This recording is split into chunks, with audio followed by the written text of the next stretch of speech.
Water. Plentiful or scarce, it's water, or the lack of water, that shapes the landscapes of Africa. For African wildlife, existence can be a never-ending quest for water, the source of life. To drink, to feed, to rinse their food, to play, to cool off, and also to meet and mate.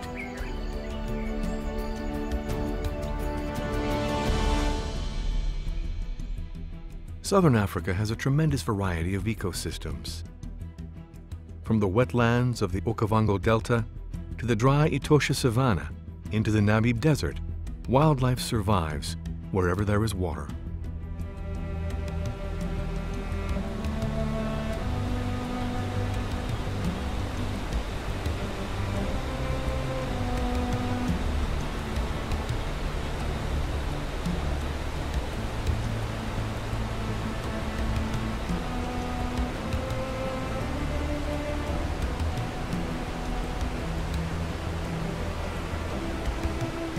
Minute droplets and roaring cascades. The mighty Zambezi River feeds Victoria Falls.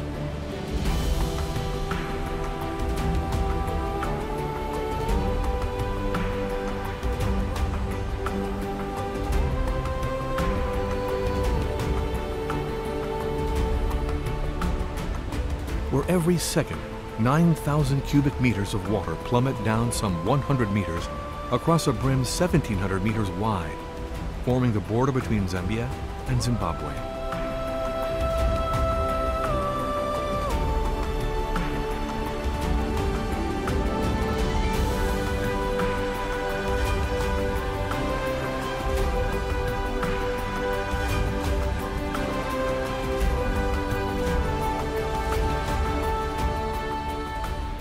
Air currents rush through the deep gorge and drive the water in a dense fog over the riverbanks. Seen from a distance, it looks as if the earth had opened and vapor is bursting out. This continuous spray has resulted in a narrow strip of tropical forest. Moving westward along the river, from the confluence with the Chobe River, we cross wet savanna, home to a great variety of wildlife species that go down to drink on the shore late in the afternoon. This is where the savanna elephants find the 100 liters of water they need each day.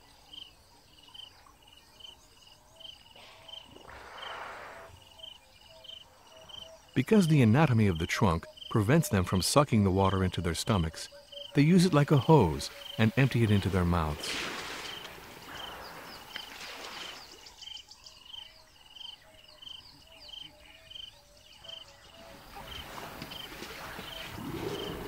The river's abundant flow has supported large herds, leading to the densest elephant population in Africa. Despite their weight, an adult male can weigh 6 tons. They are very good swimmers, and they can swim to secluded islands where food is plentiful.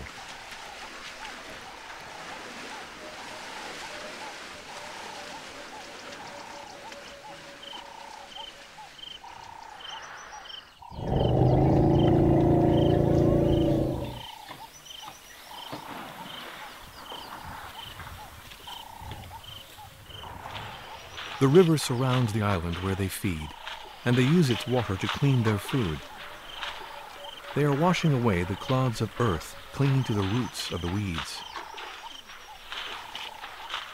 Their huge appetite keeps the river from silting up.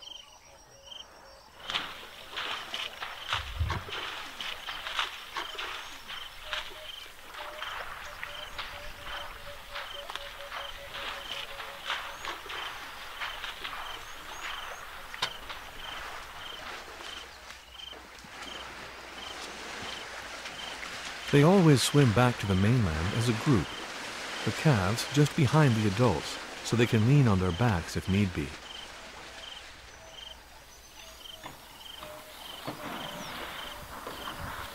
And when they're underwater, the trunk becomes a natural snorkel.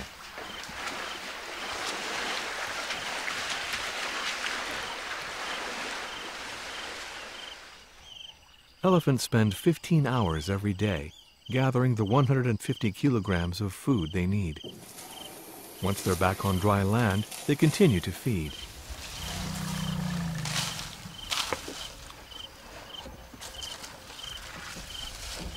Their prehensile trunk contains 100,000 muscles, which they use to pick, shake, grasp, pluck, and even peel their food.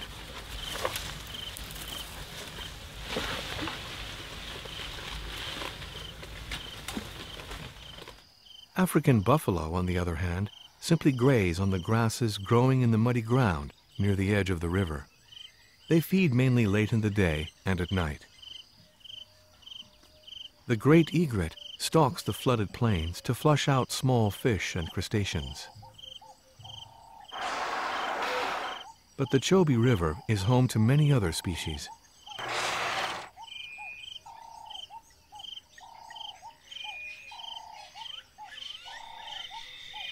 At night, all eyes turn to the west. In the distance, the sun will soon set over the swampland of the Okavango Delta.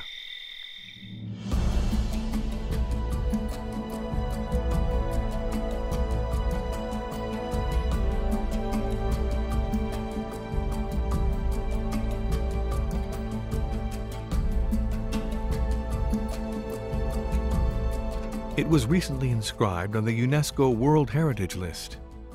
The Okavango Delta is one of the world's largest wetlands, covering 15,000 square kilometers. As the dry season begins, the rains that fell weeks earlier in Angola are swelling the Okavango River and making their way to the plains of Botswana. But the ground level has risen. The water is now trapped in a huge basin and can no longer reach the ocean. The water spreads everywhere, covering a vast area of the Kalahari Desert before the river dries. Fortunately, this annual flooding doesn't form a deep lake, but rather a multitude of marshes, dotted with islands that have risen over the years. The rest of the year, when the land isn't flooded, termites have time enough to build their mounds on land.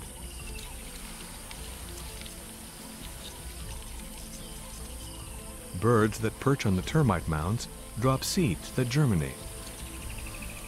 The roots push their way to the termite tunnels and the moist earth below.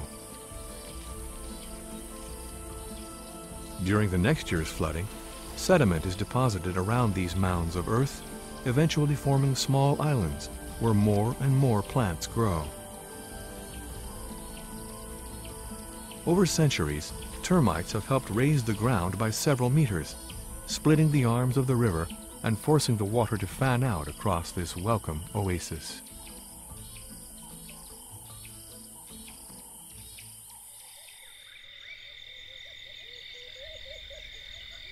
At daybreak, the temperature is barely above freezing. The animals seem to be numb in the cold.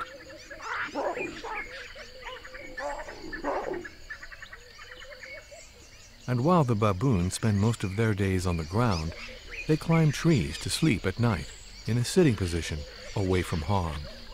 Not even leopards can climb the palm trees, and the dates make a hearty breakfast.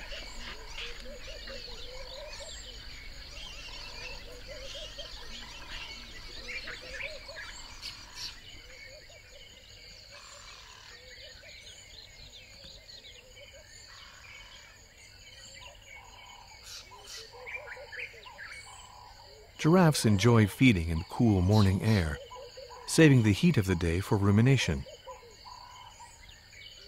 Their long prehensile tongue can grasp the leaves of the acacia tree without getting pricked by the thorns. If giraffes find juicy plants, they can go 3 or 4 days without drinking. They're extremely cautious because drinking can be dangerous. They are vulnerable to predators who could attack their neck. Elephants don't have that problem, because rather than bending down to drink, they lift the water to their mouths.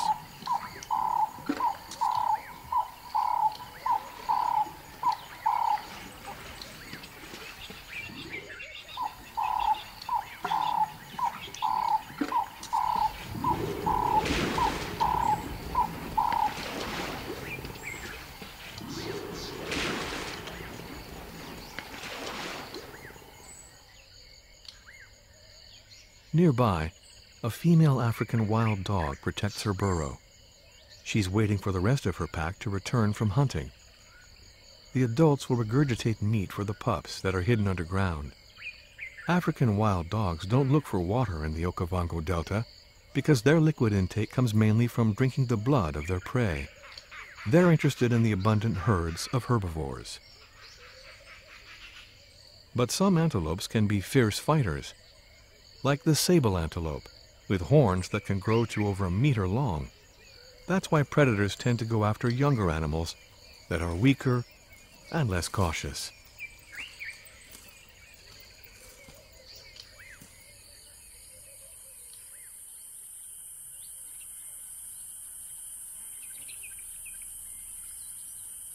Waterbuck can live near marshlands, generally forming a harem under a dominant male. This is a pleasant place to live, so long as you stay alert, because the Nile crocodile is never far.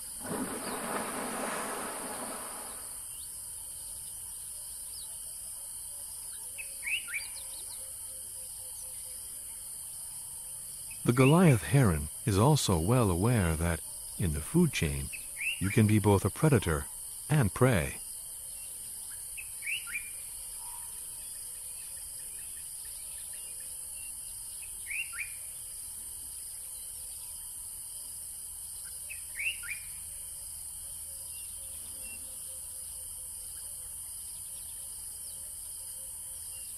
The many wading birds that feed in the marshes are always on the lookout, because death can spring from anywhere. The hippos want to avoid the rays of the sun. They emerge from the water to feed on land at night to get the 40 kilograms of plants they need every 24 hours.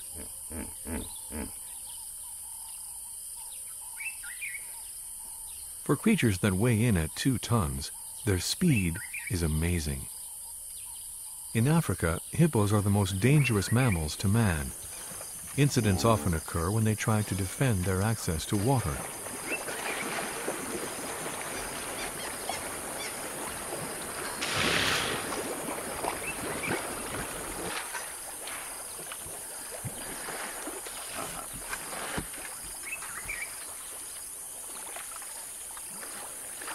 Because their skin has no sweat glands, they have to cool off in shallow waters, with their bodies more or less submerged.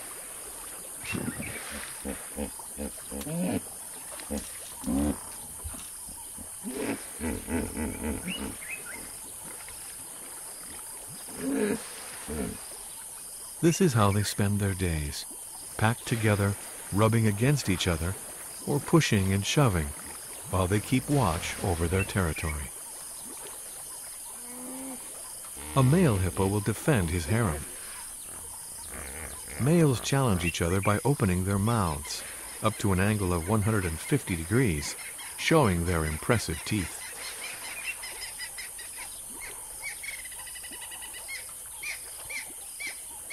The groaning of the hippos doesn't seem to bother the leshwe grazing nearby. Leshwe antelopes are endemic to the wetlands in the northern part of southern Africa. They live in small herds of several dozen individuals. They're very social and seldom separate from the rest of the herd, unless it's time to take a nap. Now is when most animals seek the shade. Nothing moves in the savanna in the stultifying heat. Lions are experts at resting.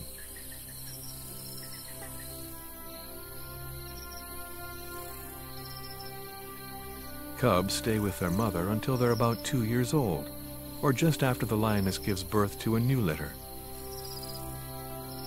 The life of a lion cub is under threat. If a new alpha male becomes head of the pride, he will attempt to kill any cubs that are not his. This lion cub is lucky, as there were no other cubs in the litter, so it doesn't have to share its mother's milk with anyone else.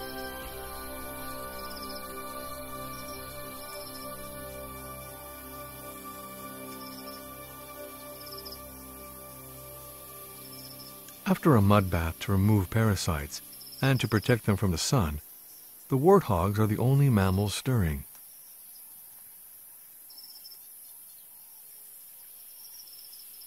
Their kneeling position means they don't have to bend their heavy head when foraging for roots and bulbs.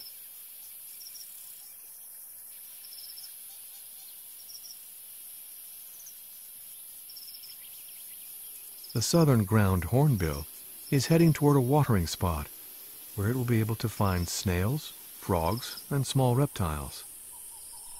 Even in the heat of the day, the flooded plains attract a variety of birds, mainly waders like the African openbill, the sacred ibis, egrets, and kingfishers.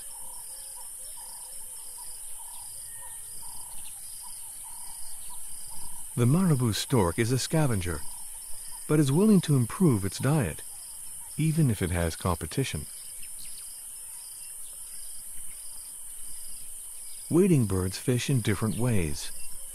Egrets and gray heron, with sharp and slender beaks, tend to hold still or move slowly and then swiftly spear their prey. Instead, the ibis, the African spoonbill, and the marabou stork prefer to wade through the water, stirring it up as they go.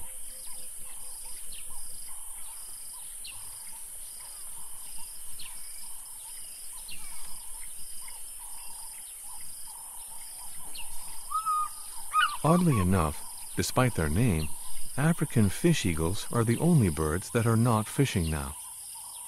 Despite their bulk, elephants always move in silence. They can go for up to 3 days without drinking, which means they can wander tens of kilometers from water. But in the Okavango Delta, there's no lack of watering spots, and the elephants can drink daily.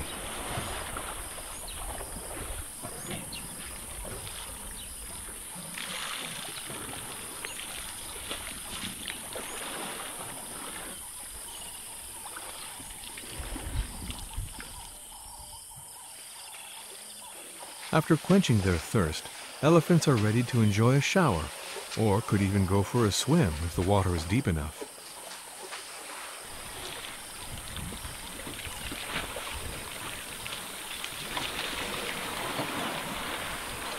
The cool water makes them playful, as well as providing an opportunity to strengthen their social ties and to confirm their status in the social hierarchy.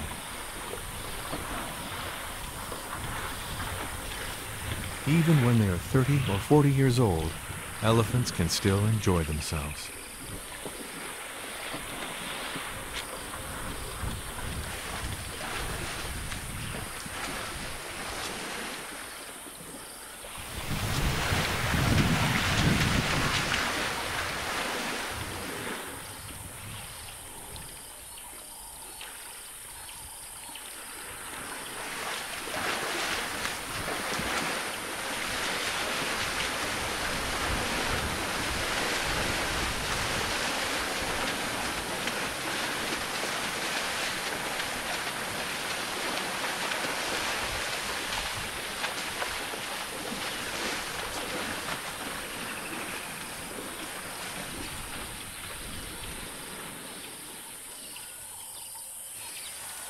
Once their skin is wet, there's nothing like a shower of dust for protection from pests and the burning sun.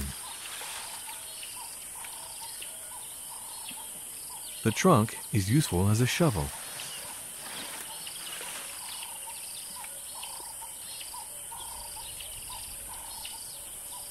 Sadly, an elephant's life is not always such fun.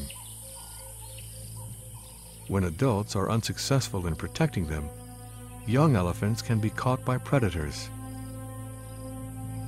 These 2 lionesses have been feeding for 2 days and will continue feeding until the flesh is fit only for hyenas, vultures, and other scavengers. But the elephant herd is not ready to leave, and this seems to worry the big cats.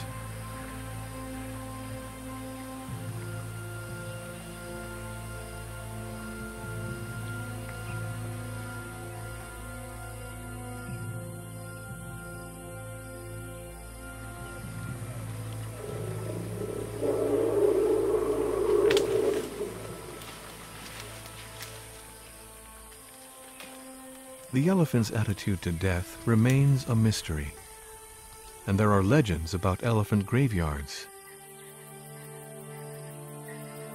The fact of the matter is that elephants are particularly intelligent and sensitive, and watch over the remains of their dead. In returning to see the elephant cub, isn't this young male bull paying his respects?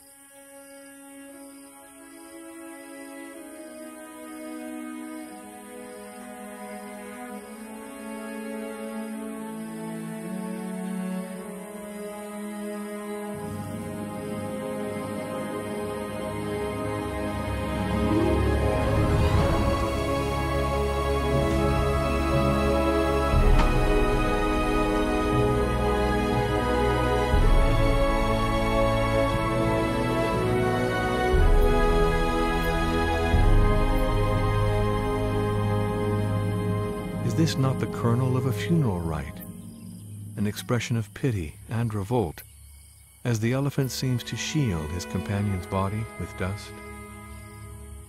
Elephants are celebrated for their memory, but there's more than that. Their psychology and emotions are among the most complex of any creatures in the animal kingdom. This long last look, like a final salute, says all there is to know about grief and mourning.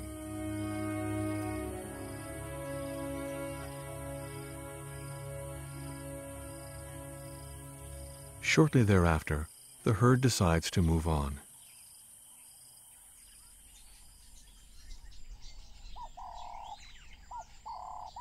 At sunset, as the temperature falls, the wading birds join the scene. The three-banded plover paces the edges of the marsh to flush out insects and other invertebrates. The black-winged stilt shows its endless determination, while the blacksmith lapwing seems intent on good grooming.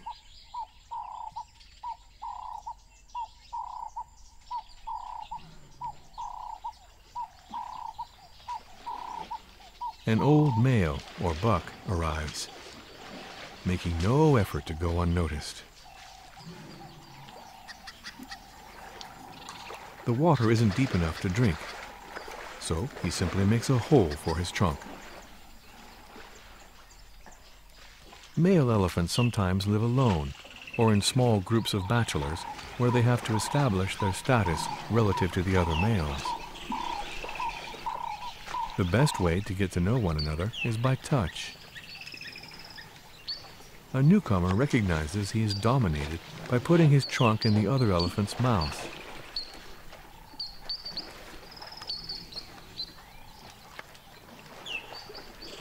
If he isn't willing to do so, they'll fight to measure their strength and size. Head to head, the winner will be whoever pushes the other back or manages to raise his head highest. Remarkably, this is a combat without any real violence. They're not trying to hurt each other and do their best to avoid injuring each other with their tusks. The jousting is purely sport.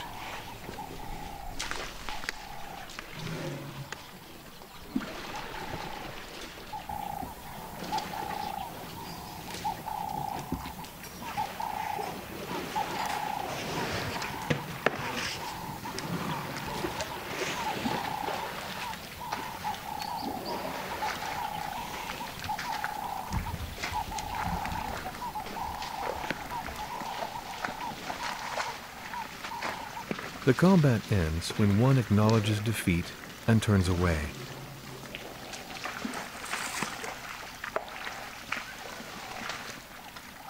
That's how conflicts are settled in the Okavango Delta.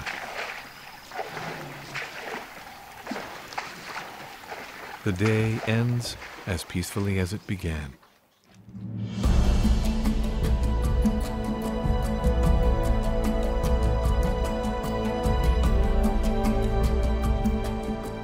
Further to the west, leaving the area affected by the waters of the Okavango, the wetlands give way to a drier savanna typical of the Kalahari.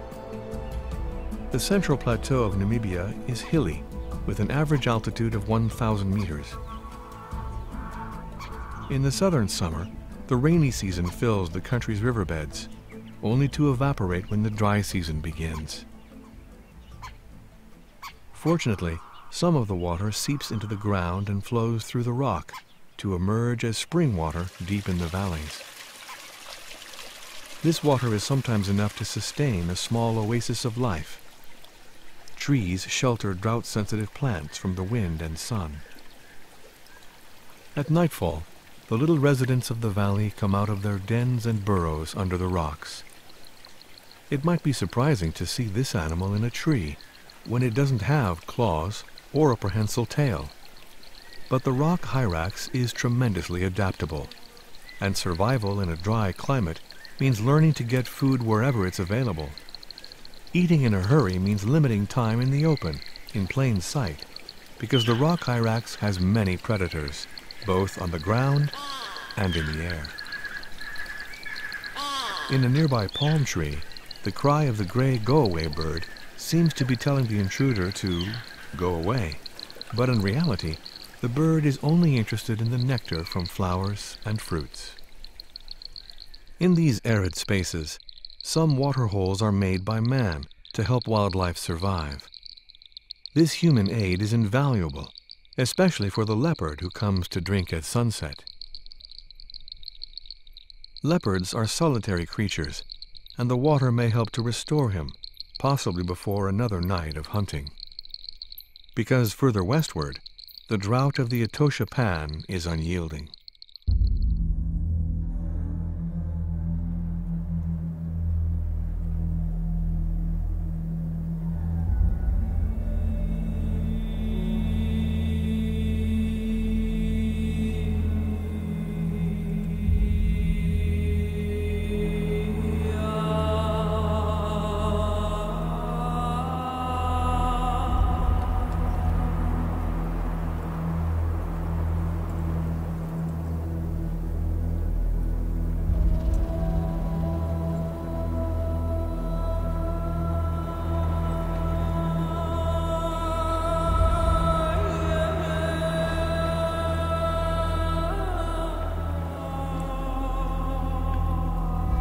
In this inferno of dust and heat, zebras and antelopes painfully drag their hooves to the banks of a dry lake.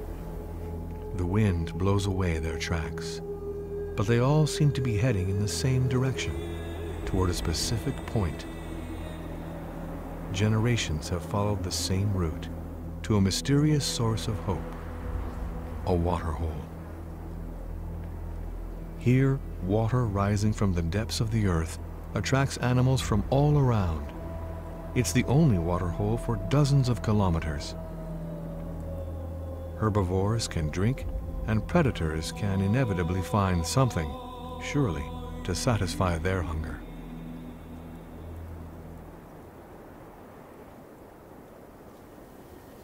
During the dry season, Burchell's zebras feed on dry grass and even roots. There's nothing else to eat, so they're constantly on the move, hoping the grass will be greener somewhere else.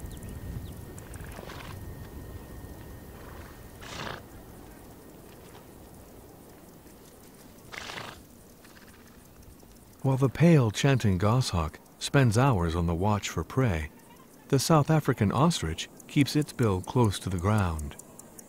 This female can be recognized by her brown feathers and feeds primarily on plants, but won't shy away from insects if the opportunity arises.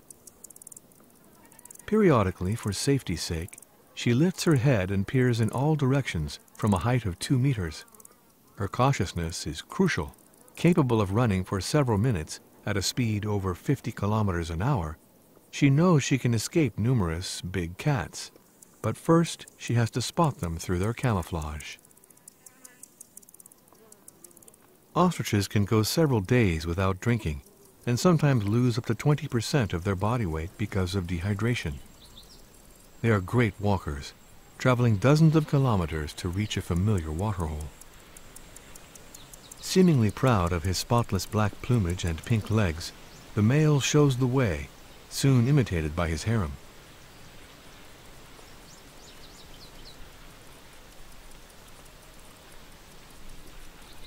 The operation didn't last long, because the females are eager to return to the shore.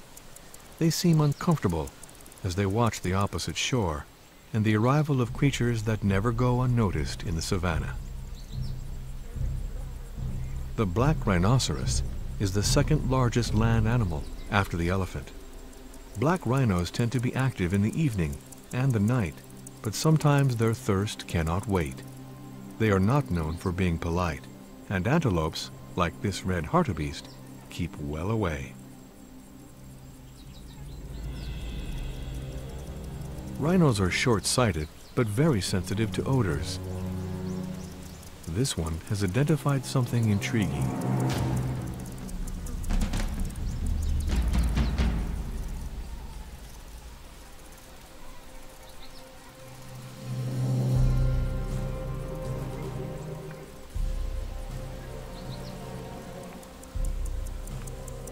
Rhinos tend to be solitary, and this one shows that he doesn't want company. The intruder isn't looking for a fight, but has the nerve to continue drinking.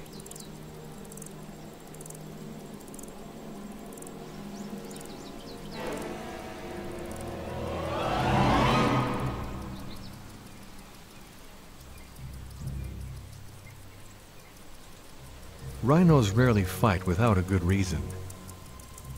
Most often, if a rhinoceros charges, it's simply meant to intimidate.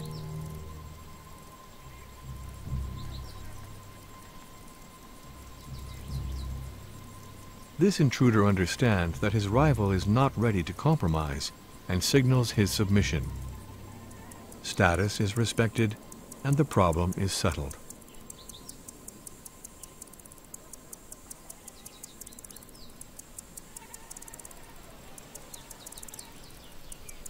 The gemsbok, in contrast, is much more sociable.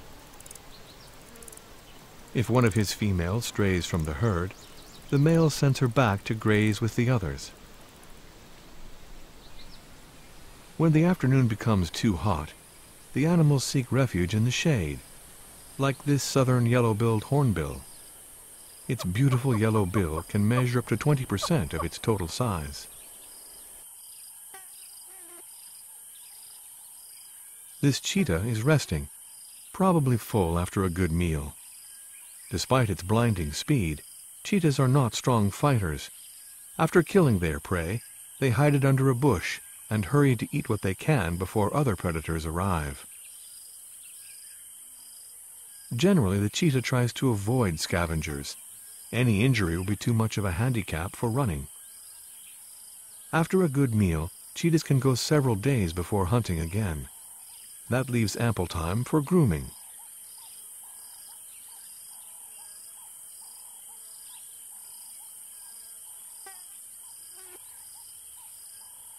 The cheetah is an endangered species, especially given that the limited diversity of its genetic heritage makes it increasingly difficult to breed. But that doesn't prevent this cheetah from getting a good nap.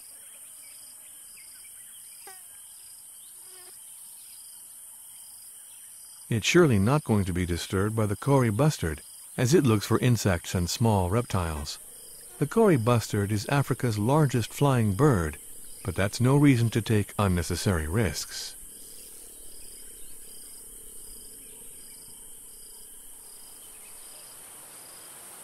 Impalas are among the favorite prey of cheetahs, which are capable of outrunning them. Impalas are highly social antelopes. They live in herds of about 50 members, formed mainly by females and their young, with a few males around them.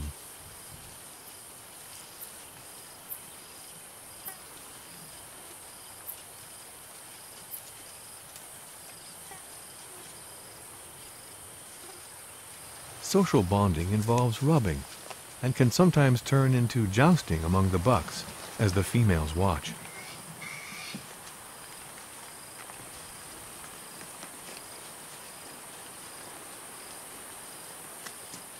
A leopard also watches from the distance.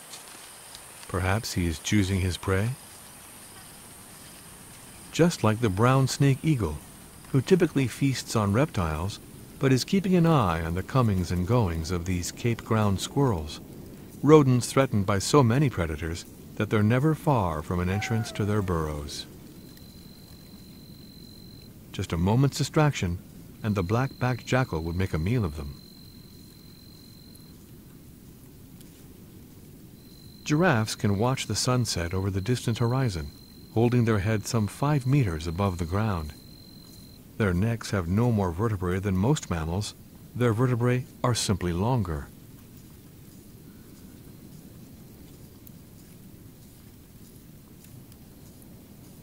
After drinking, the giraffes will look for a less open place to lie down and ruminate for part of the night.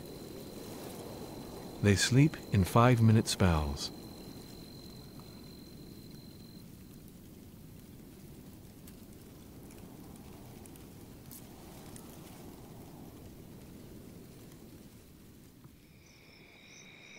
When it's not hunting, the spotted hyena makes a variety of sounds to communicate with its group.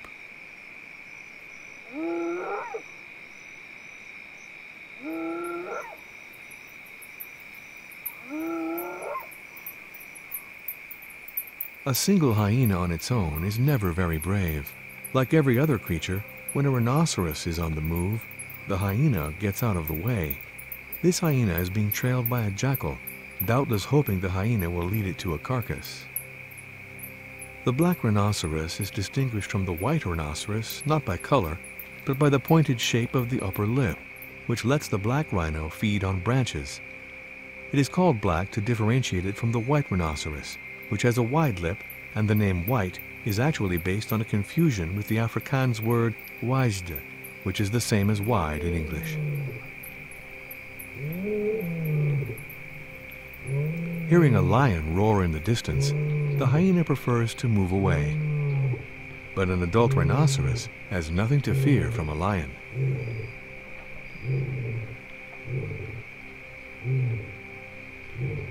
But a mother with her calf will be careful, especially when the playful youngster throws caution to the wind. Black rhinos are victims of an absurd obsession with the imaginary powers of their horns. Illegal hunting has driven the black rhino population from 70,000 to just 4,000 in 40 years' time. Today, the species is in critical danger of extinction.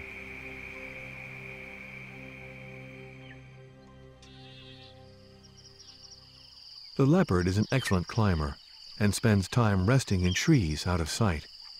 When it captures a prey large enough to feed on for several days, the leopard pulls it up onto a branch to protect it from lions or scavengers. Leopards are tremendously adaptable, and they can succeed in different environments. This explains how they have survived throughout much of Africa, from the Sahel in the north, in the equatorial forests, and south to Cape Province.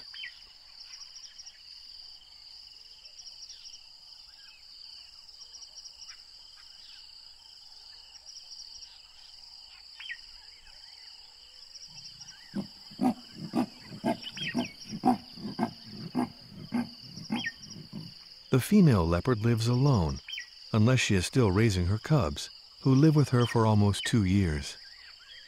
When solitary, she carefully marks her territory, both to protect it and to let male leopards know when she is in heat.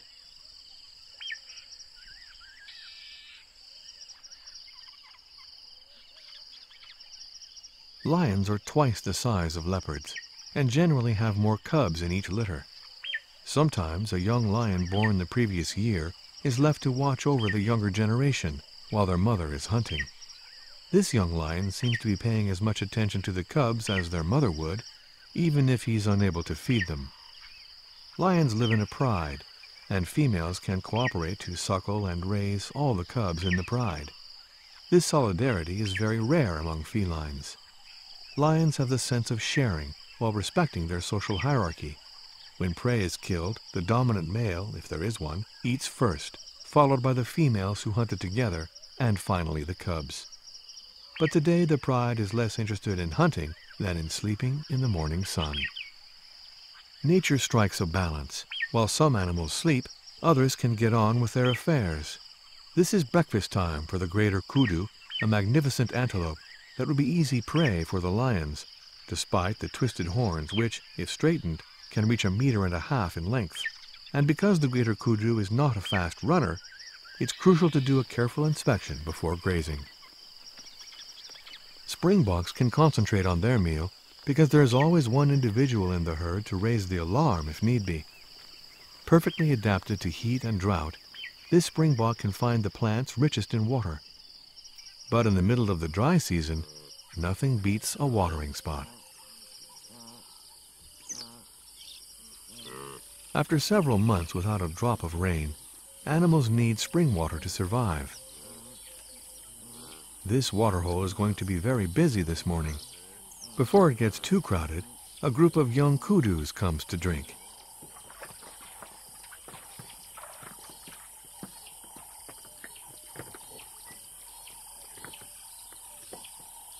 They are followed by an older male and then his 3 females.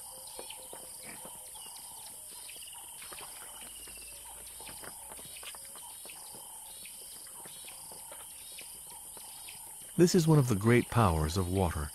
Its presence has a social influence on animal life, fostering meetings within the same species. Blue wildebeest, greater kudus, springboks, and impalas all share the site. And each antelope species is politely indifferent to the others. They drink their fill and then leave room for the others.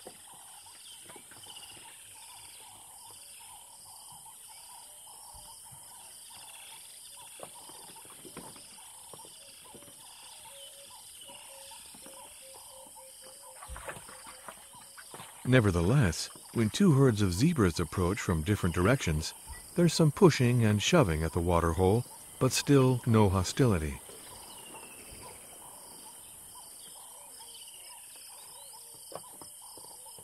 And when there's no more room, they patiently wait their turn.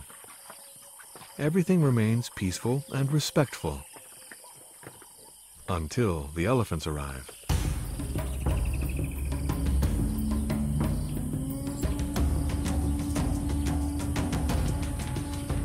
When the elephants come charging in, they know exactly what they're doing, and the other animals realize that they're not going to wait patiently for their turn to drink. The waterhole is now a private club, for the time being. The younger elephants are all excited.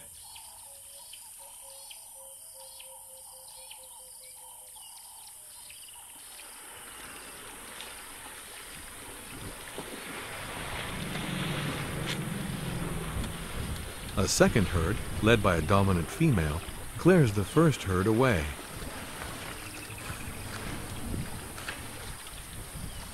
There's a bit of pushing and shoving, but it's not too aggressive, and they try not to trample the calves. They manage to control their frustration. For creatures needing so much water, over 100 liters a day, it's crucial to lay their claim to this limited supply.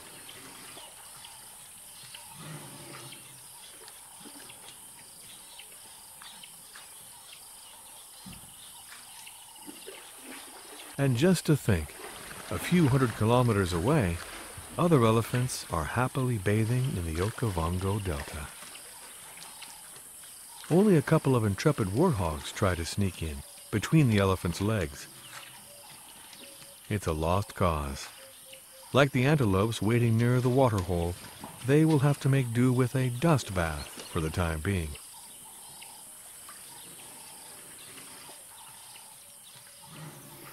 Further westward, water becomes even scarcer. The riverbeds are dry almost all year long. Only animals capable of finding water can still survive, like the desert elephants. They've learned how to detect groundwater under the sand of riverbeds. These small pools also benefit other animals, baboons, or the rare springboks and gemsboks capable of surviving in this dry habitat. Then, further west, lies the Namib Desert, the oldest desert in the world, 60 million years of never-ending drought.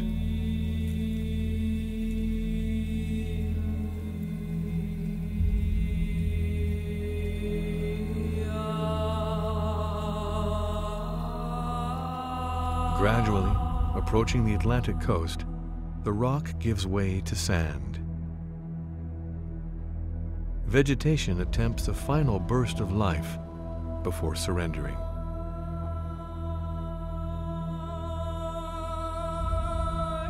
This is the realm of red sand, shifting shapes, dunes moving where the wind decides. Before the Atlantic Ocean, there's another ocean of sand and dust, an otherworldly landscape wrought by the wind.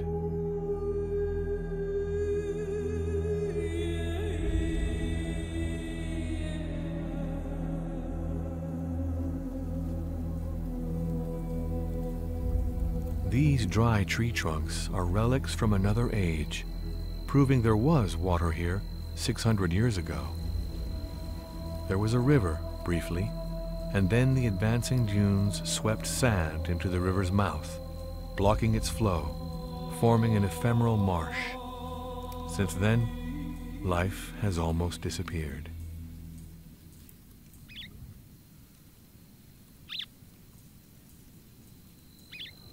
The desert weather is full of surprises.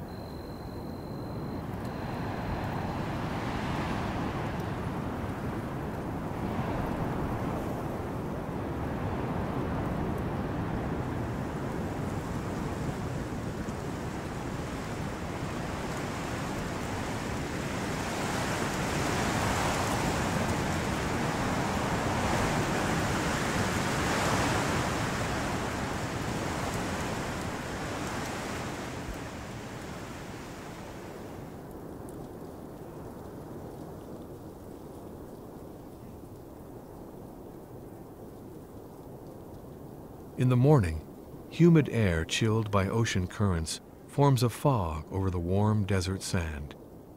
The condensation allows scattered plants to grow, just enough to feed the gemsboks that manage to survive here. Some insects capture moisture from the air to drink, and they in turn make a hydrating meal for small reptiles, like this endemic gecko and chameleons. It takes only a few tiny drops of water for life to appear and establish an entire ecosystem. On these distant lands in southern Africa, where the climate seems so hostile, wildlife proves its ingenuity and its determination to survive. From the flooded Okavango Delta to the arid desert sands, the courage of these animals should incite us to preserve the fragile balance that supports the astounding abundance of life on Earth.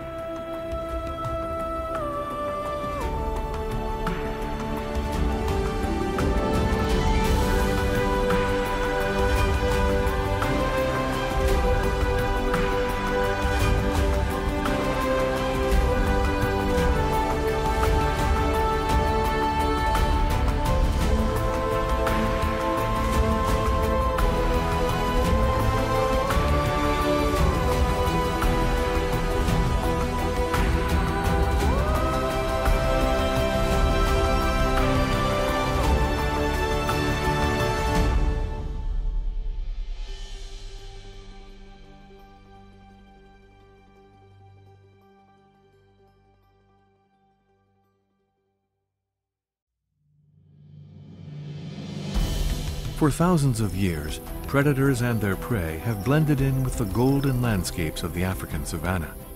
But in springtime, the vegetation comes alive, and the earth explodes in 1,000 colors. The dry savanna blossoms into a Garden of Eden, and the ocean forms the last frontier. South Africa has nearly as many biotopes as the rest of the continent combined. From the Kalahari Desert to the flowering hills of Namakwaland and on to the Cape Peninsula, wild animals share these multiple, colorful habitats.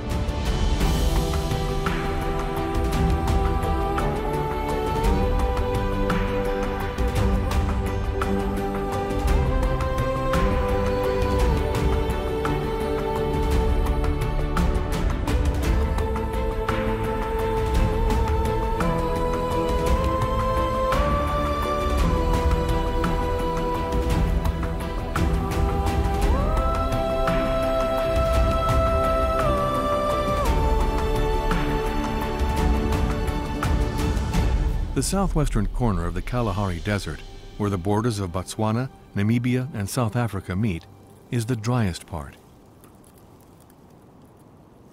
Nevertheless, some animals have adapted to the hostile environment. They can go several days without drinking. The Kalahari Desert is home to a number of seemingly fragile species, like this Brandt's whistling rat, a cute rodent hunted by many predators in the vicinity. Brandt's whistling rat is mainly solitary and needs its cautiousness and quick reflexes to stay out of harm's way. At the slightest alert, it rushes underground into one of the 50 tunnels that make up its burrow, the burrow that also shelters it from the summer heat. Reassured, this whistling rat can now set off in quest for food. Because drinking water is very scarce, it depends on plants for liquids. Springtime brings flowers, which it helps to pollinate with its snout.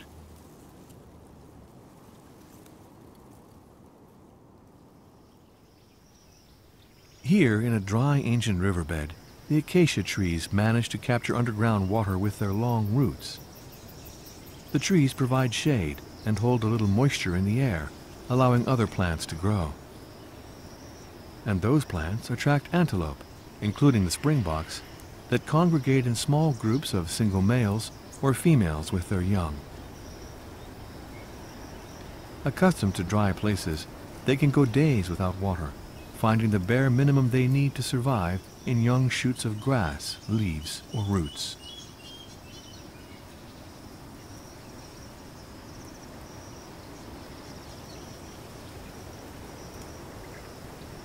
Fortunately, a number of man-made wells provide watering places where they can drink.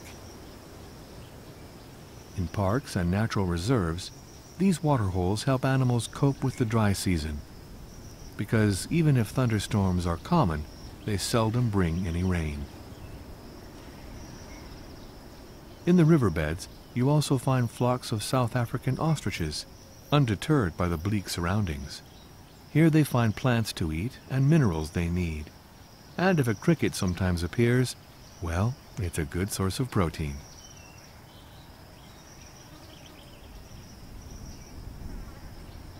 For South African ostriches in this harsh semi-desert environment, there are pleasures, like sand baths for grooming their plumage.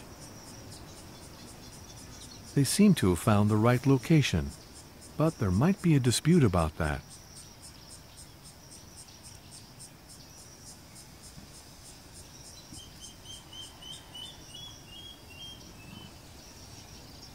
Because of their height, ostriches can see their predators from far away. Adults can measure 2 meters 30. This probably explains why so many antelope use the ostrich as a watchman. If an ostrich starts to flee, there's danger on the way. Here, the world's largest birds are often found alongside another resident of arid regions, the gemsbok. The gemsbok is a ruminant whose metabolism is adapted to drought conditions and also heat, because its body temperature can rise up to 45 degrees centigrade without causing harm. Its long horns are not only for scratching where it itches. There is evidence that a gemsbok can kill a lion, even if it generally prefers to avoid a fight. To conserve energy and avoid sweating, gemsboks limit their physical activity. Like many members of the Bovidae family, their favorite occupation seems to be staring at other animals.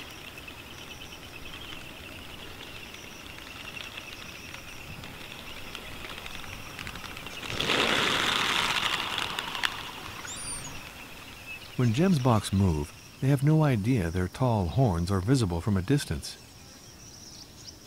And they're spotted by a family of meerkats. Meerkats are highly social creatures, but they have lots of predators. They're naturally suspicious and curious. These meerkats are interested in the northern black korhaan. The presence of the male might mean that a female is nearby, with her egg, which would make a feast for the meerkat. But with the father standing guard, the scrambled eggs will have to wait. These goings-on seem to amuse the lilac-breasted roller, but not the vulture, who is focused on the vulture chick. The blue wildebeest is less accustomed to extreme drought.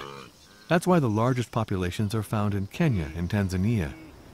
The blue wildebeest living here, in small herds of only a few dozen individuals, survive only because there are man-made waterholes. This male can drink peacefully, overseeing his harem of females ruminating nearby. On land with scant vegetation, the wildebeest spend lots of time grazing. That's good news for the Cape crows, who ride on their backs in search of insects.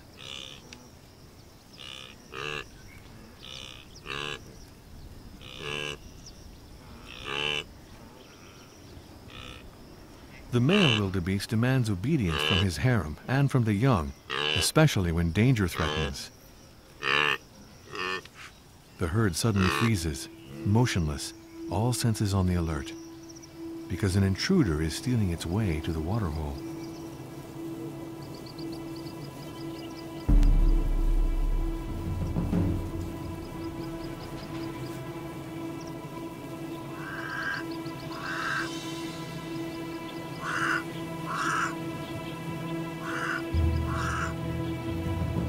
The leopard is parched with thirst in the burning heat.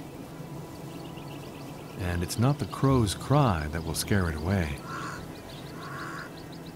Still, the big cat remains alert, aware that it's surrounded and watched by all the other animals, who keep their distance and hope that nothing serious happens. The lappet-faced vulture, on the other hand, would appreciate a clash and the opportunity to eat the leftovers.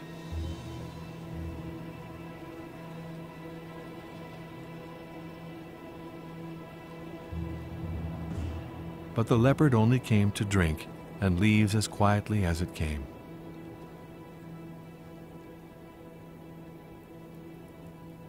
The others may be relieved, but the vulture may have been disappointed. A pair of bateleur eagles are the first to return to the waterhole.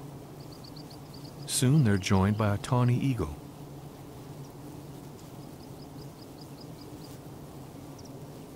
As the sun finally sets and the heat subsides, the animals become more active. Cape ground squirrels can tolerate high temperatures because their burrow offers protection from the heat.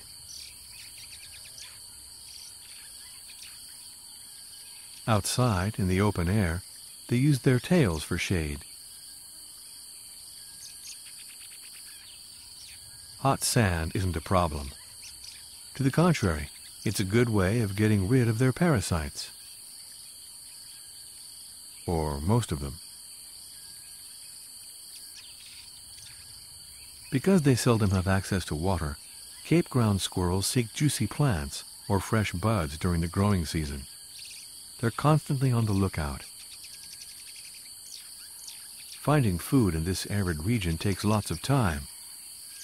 Fortunately, their powerful sense of smell can identify roots underground, so all they have to do is dig, and the resulting tunnel will add another emergency exit to the burrow. And if they're lucky, they can eat a few termites, just like the crimson-breasted shrike that's also looking for insects.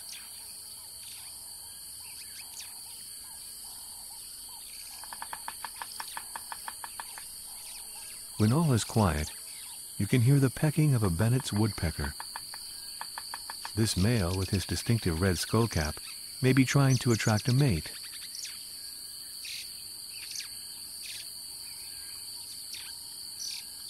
In any event, he shows excellent grooming skills, just like the squirrel.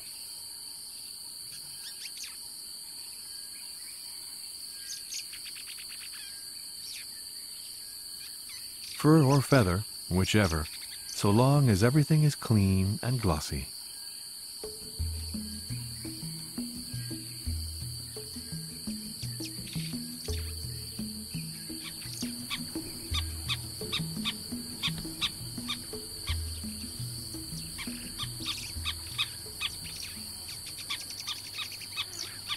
This evening, however, the gnats are swarming, ready to drink the moisture around the animals' eyes.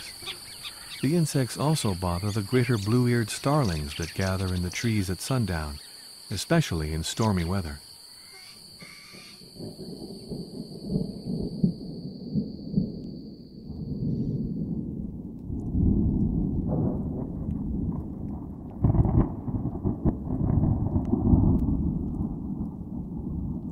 air is charged with electricity. Thunder roars, but no rain falls.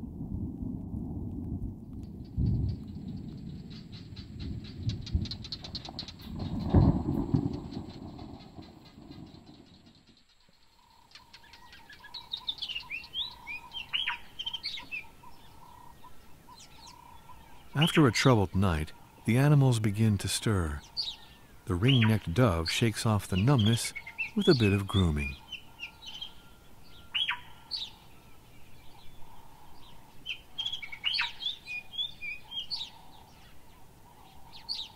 As soon as the black-backed jackal finishes drinking, the greater blue-eared starlings will be able to bathe.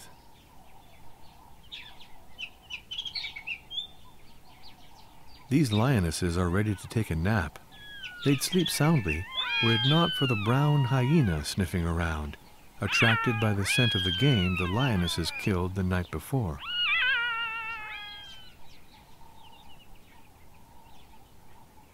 The hyena gets the message and doesn't insist.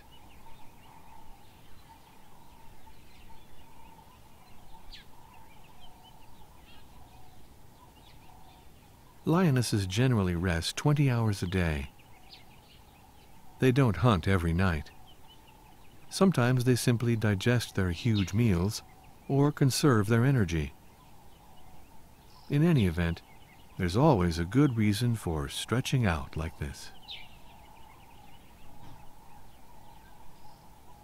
Unlike most other cats, Africa's largest predator is not a solitary animal.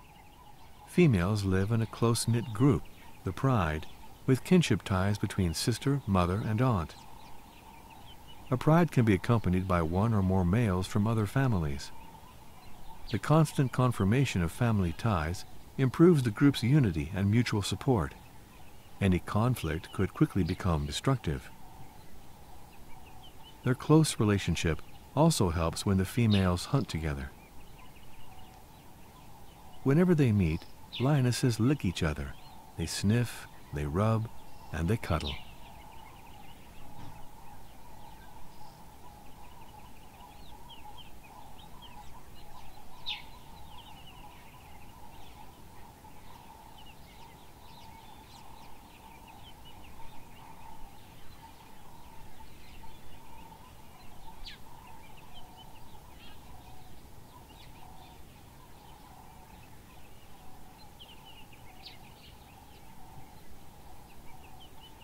Reassured with mutual affection and harmony in their pride, the lionesses get on with their lives. But for other creatures, things are different. For this young pale chanting goshawk, learning to hunt is far from easy. Especially when it attacks a more clever animal.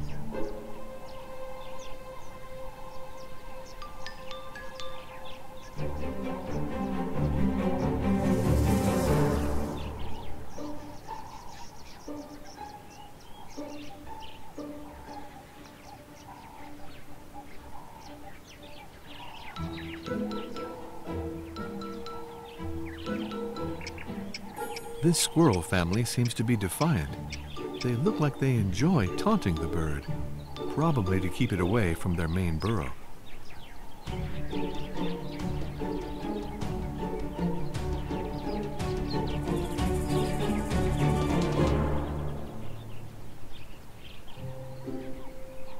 But this young goshawk spares no effort. The longer it tries, the angrier it becomes, and it seems desperate. The squirrels seem to be having fun.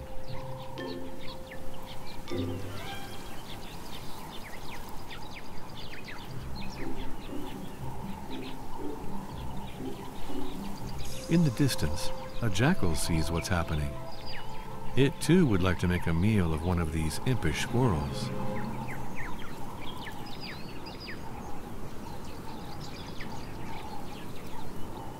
But the squirrels are masters in the art of dodging danger. But maybe, just maybe, they've lowered their guard after defying the goshawk. the jackal decides to try its luck while seeming to stay aloof.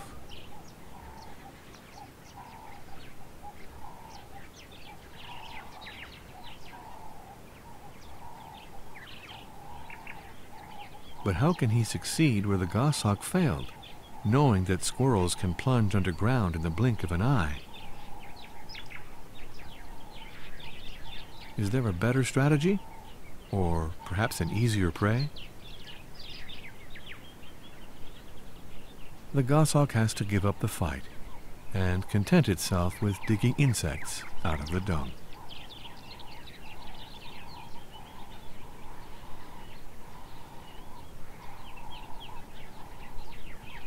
The jackal continues its waiting game.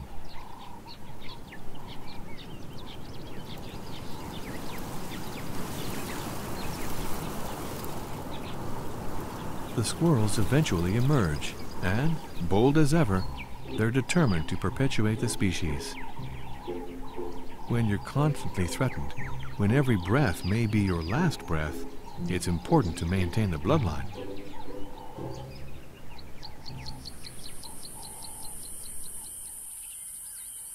All the agitation does not impress these lions. This young male lion would also like to perpetuate his species. He's stalking a female in heat and won't let her move out of his reach. There are only 4 days during which the female will accept his advances, so he can't waste any time.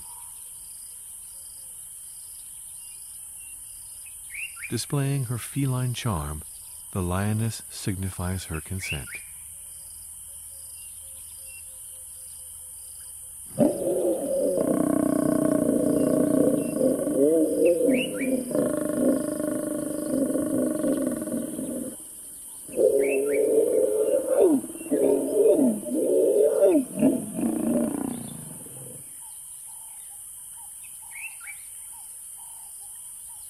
They mate only briefly, but the coupling is repeated every 20 minutes or so, up to 40 times a day.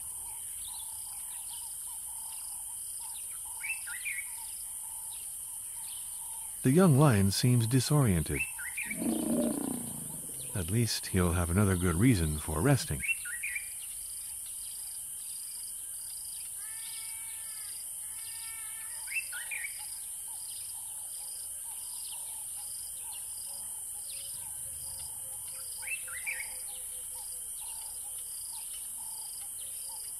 If the lioness conceives, then, after a 4-month period of gestation, she will isolate herself from the rest of the pride and give birth to a litter of 1 to 4 cubs.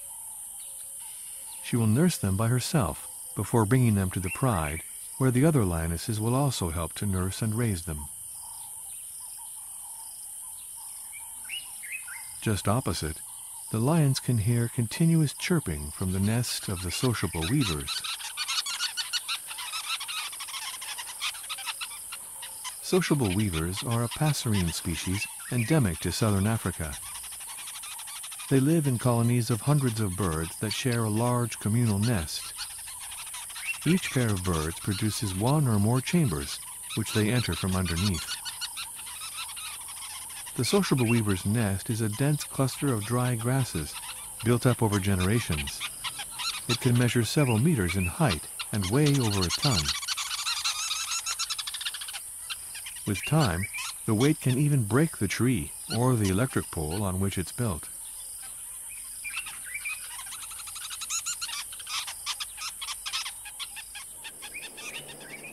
In the northwestern part of South Africa, going south from the Kalahari Desert, we reach the dry, rocky landscape of the Karoo.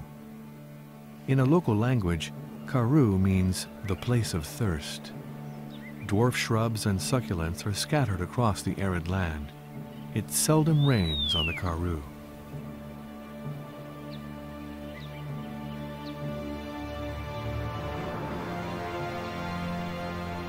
And yet the longest river in South Africa flows through the Karoo.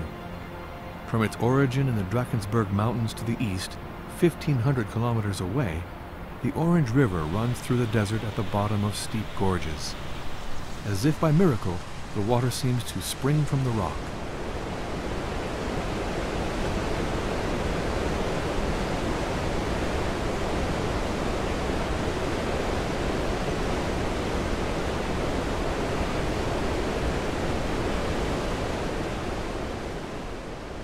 "60 meters above the waters, we see the courtship ritual of the O'Graby's flat lizard. This indeed looks like lizard territory.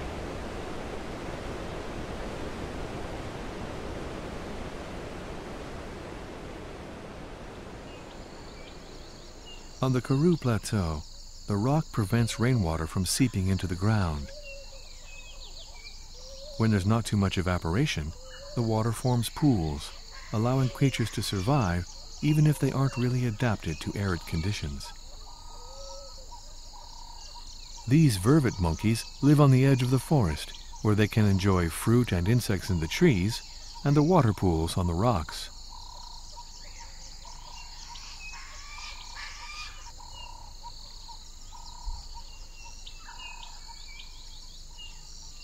For primates living in a colony, social links are important.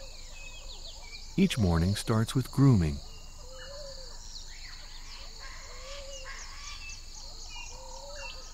Delousing sessions are time-consuming, but who wouldn't love to be pampered in this way? The more conscientious the partner, the greater the pleasure.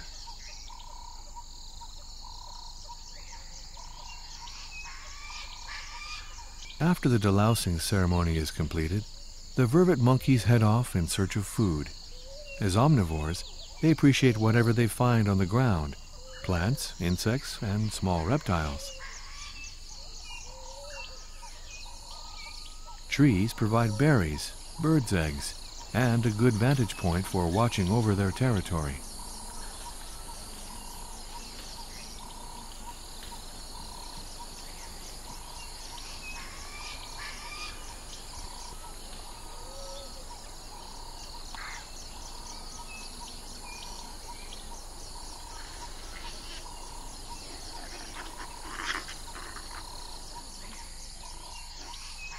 Sometimes they bite into the bark of the acacia trees to suck the gum arabic with the insects that are trapped in it.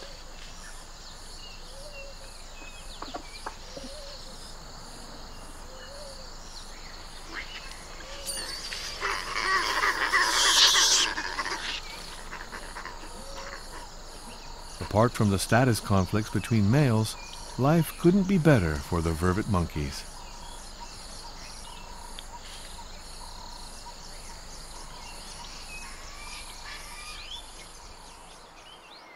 One small antelope species is fully adapted to life on the rocks, the klipspringer.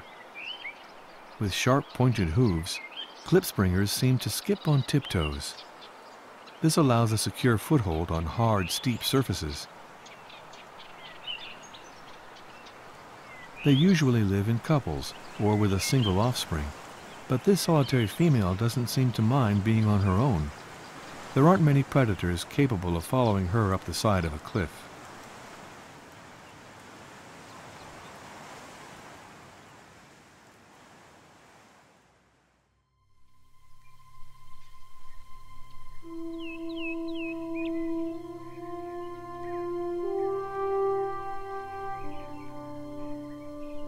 Late August, at the start of the southern spring, a natural miracle occurs. If there was enough winter rain, the dull gray ground erupts in a palette of colors. The bare rock is covered by a carpet of flowers. Dew has fallen in the cool night air, and the petals of daisies will open with the first rays of the sun.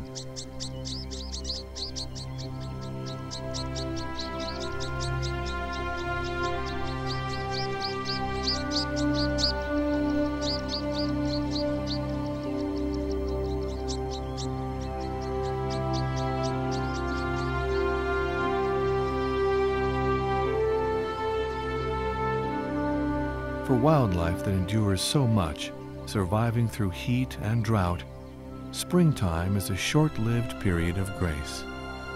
Food becomes more plentiful, and life flourishes.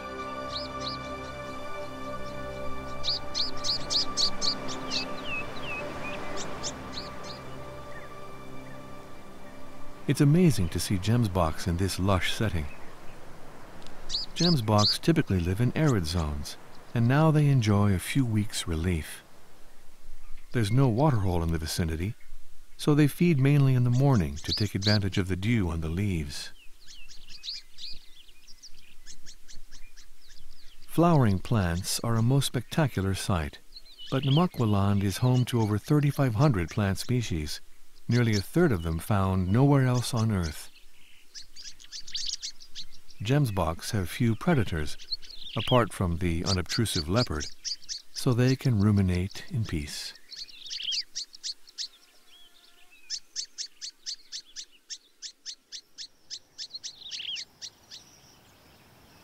Still, the 6 weeks in bloom shouldn't make us forget that this is a hostile land where only well-adapted animals can survive. Here's a klipspringer, always at ease in mountainous regions. Flower petals are a real treat for this small antelope, whose normal diet is shrubs. Klipspringers are cautious. They take turns protecting each other. While one member of this couple is eating, the other is on the lookout for danger. This arrangement seems to work well, since, unlike most antelope species, klipspringers mate for life.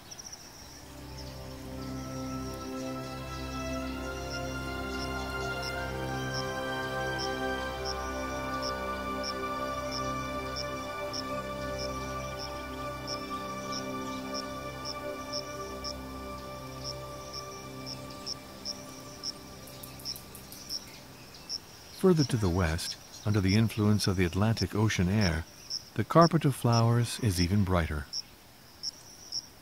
With so many appetizing plants, the ungulate tortoise doesn't know which way to turn. It wants to reach the flowers, but without staying too long in the open. If anything goes wrong, the booted eagle is ready. So the tortoise has to get over the crest without tipping over and without getting stuck in the sand. The tortoise finally manages to haul its 2 kilograms over the soft sand and rushes for shelter. The booted eagle will have to settle for a smaller victim, such as a lizard. This reptile, the dwarf Karoo girdled lizard, might be sunning itself, but it's being careful nonetheless. The lizard itself is a formidable predator, capable of capturing large grasshoppers. The hardest part is swallowing them. The process can take several minutes.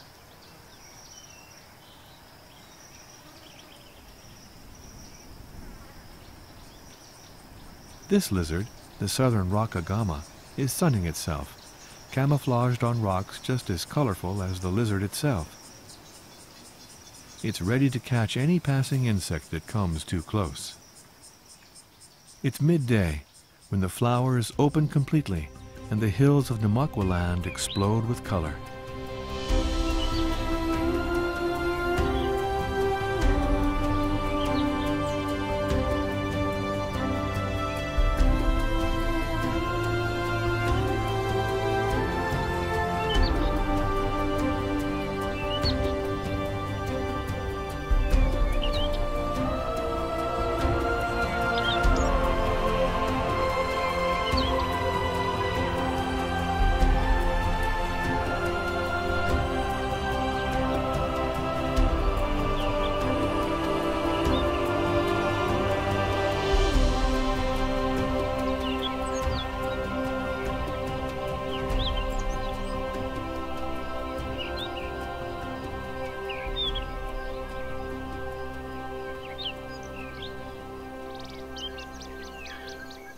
This flowery paradise is guarded by a family of rock hyrax.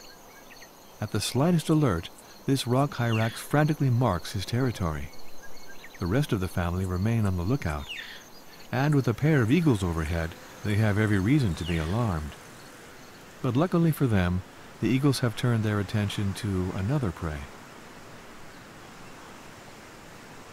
Why are the animals so edgy? Is it the wind off the ocean that's only a few dozen kilometers away? The Benguela Current which originates in the depths of the Atlantic, sometimes drives a cold wind over the western coasts of South Africa and Namibia. The rare springboks living here are used to the wind, but the northern black korhaan seems to be having trouble. One animal that the wind doesn't disturb is the red hartebeest, whose narrow snout lets it choose exactly which grasses it's interested in.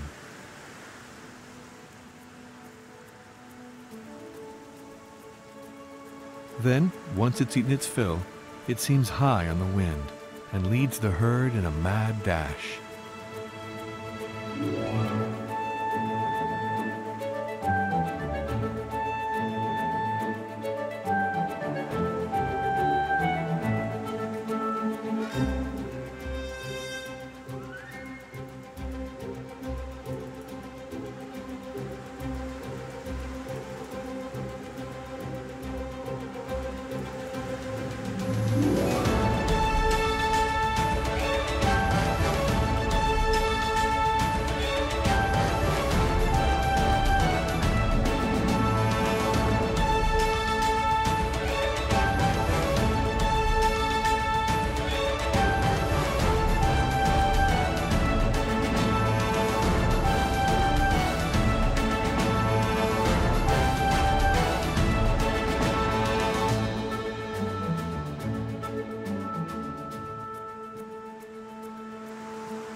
After racing through the valley twice at over 50 kilometers an hour and climbing up the slopes, the red hartebeest has had a strenuous workout. Time to catch its breath and replace the calories it burned.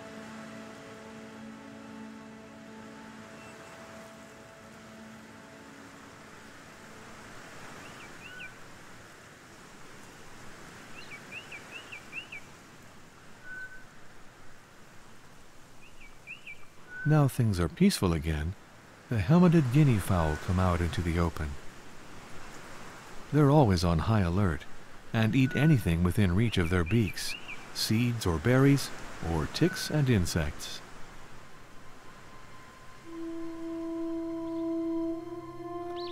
The sun sinks below the horizon, joining the flowers in an orange glow, and petals slowly close. The wind has died down, and the silence is broken only by the cry of the guinea fowl.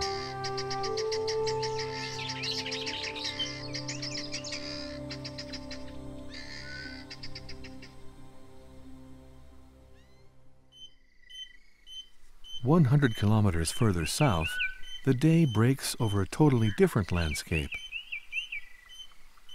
A forest of Allodichotoma, also known as the quiver tree.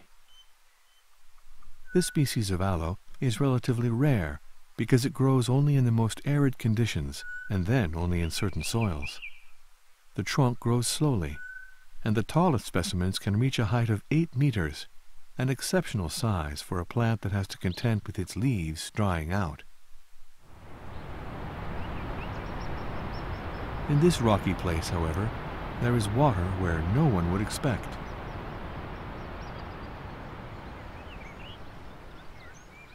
If it can't reach a watercourse, rainwater flows over the stone to form pools, or it seeps into the ground around the rocks, where it is immediately absorbed by flowering plants. In some places, the presence of water is constant enough to attract shorebirds like the blacksmith lapwing.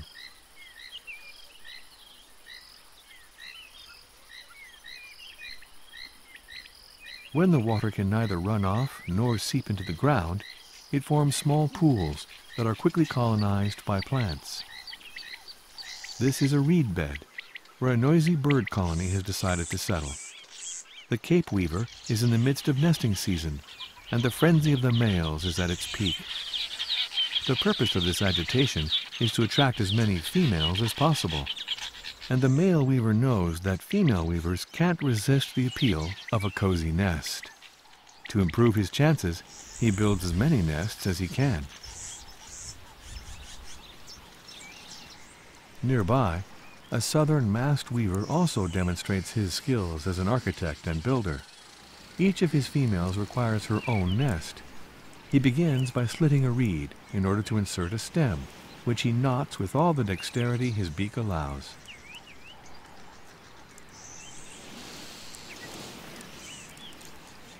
To consolidate the frame of the nest, he wants to weave several reeds together.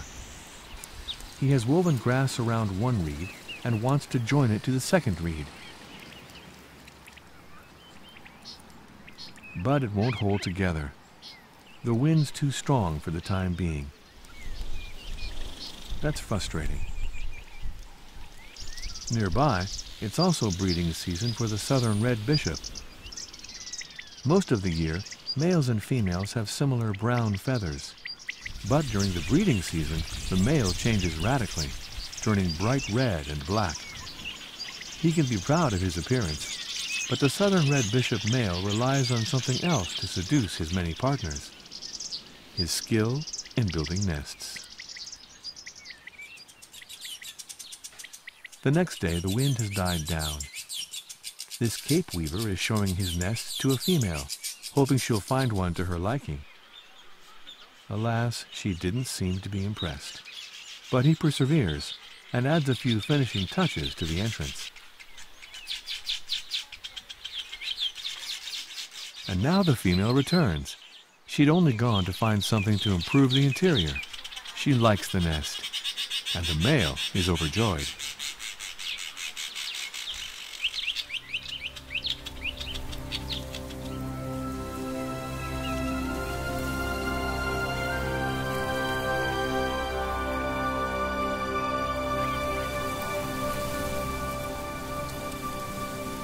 The mountain plateaus of western Cape Province receive their rainfall from the Atlantic Ocean, so flowers are more abundant here. On the farmland you can see blue cranes. These beautiful birds are sadly becoming rarer, even in their native South Africa. Some of the cranes look ready for a fight. Are they annoyed by the wind, or is it simply breeding season?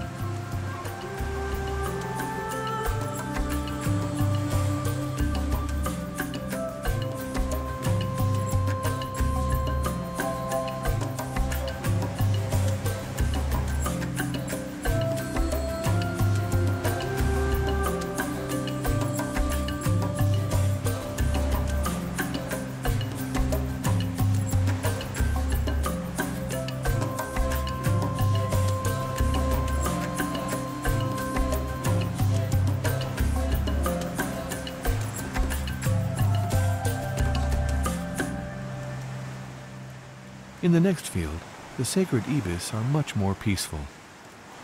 They're looking for insects and small reptiles. But the wind in these high plateaus is too strong for hunting, and the birds decide to move on to a better location.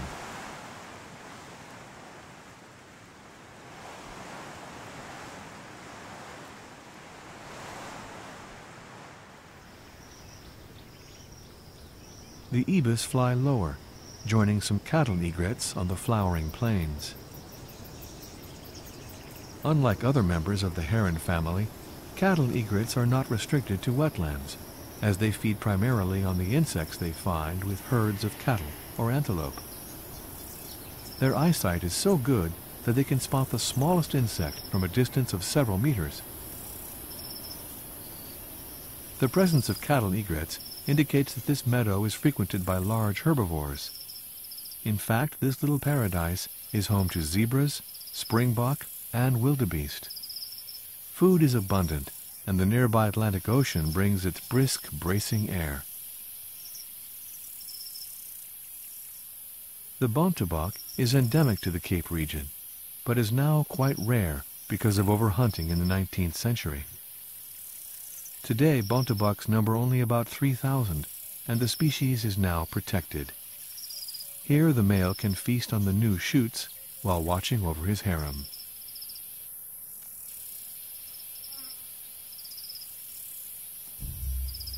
Life is more of a challenge for these gemboks, who constantly defend their status through ritual combats.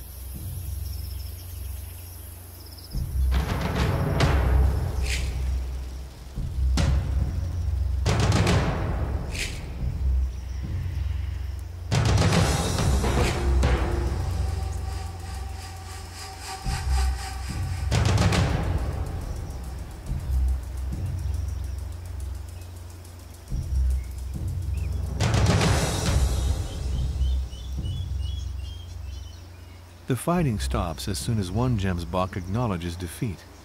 The loser withdraws from the winner's territory. There is no real violence or attempt to inflict injury, but simply the need to assert one's status. The ungulate tortoise is a solitary creature and takes the world at its own steady pace. In the thick, low-lying vegetation, it clears a path with its beak, feasting on the delicate petals.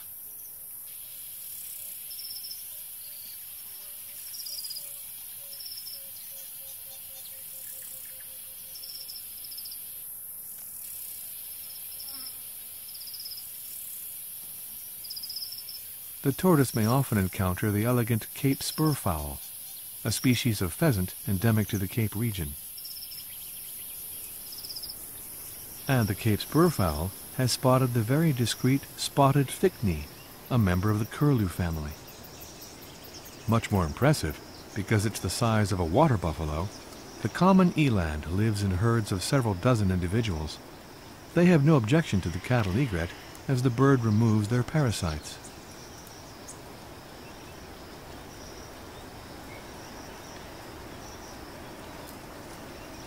A group of female greater kudu, along with their calves, prefer to stay away from the elands. The solitary males roam at a distance from the herd. This flowering valley is a Garden of Eden for animals accustomed to much drier climates.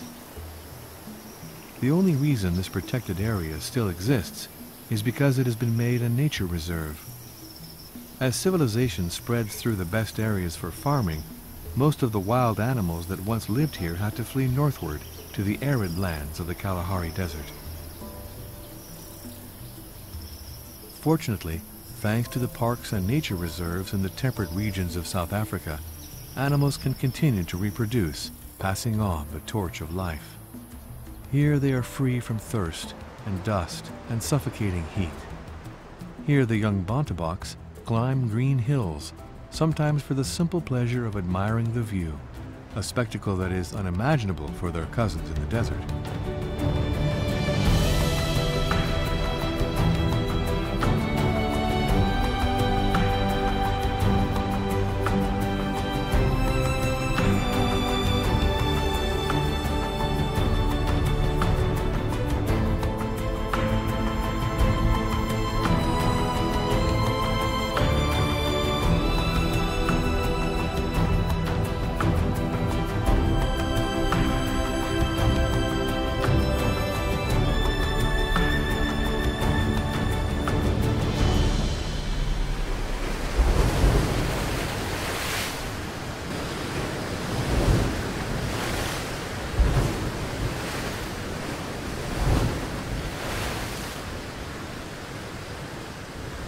On the Atlantic seaboard, rolling waves crash violently against the coast.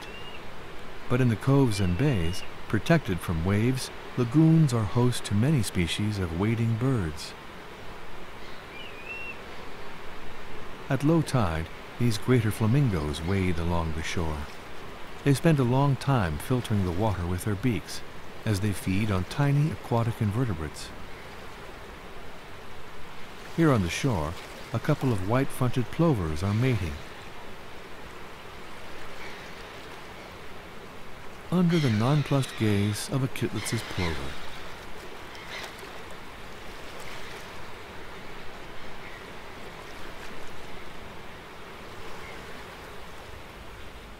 Still further to the south, the entire Cape Peninsula is a nature reserve. It's surprising to see ostriches living right next to the ocean. But their strong legs mean they are pretty well adapted to this mountainous area. They can climb up the slopes if they need cooler air.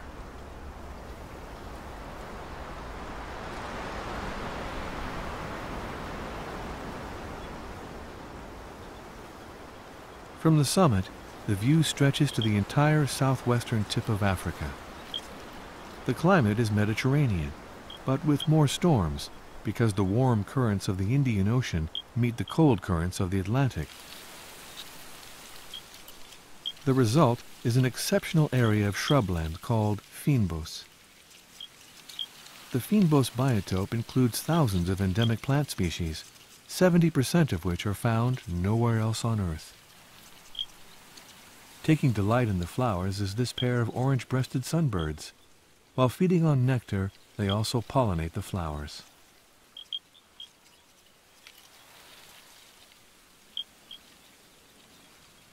Red-winged starlings tend to be fruit eaters. But this female, recognized by her gray head, doesn't disdain insects when the opportunity arises, stealing a prey that's also coveted by this lizard, a southern rock agama. The lizard starts to mark his territory with head movements, but with the arrival of a berg adder, he becomes more discreet.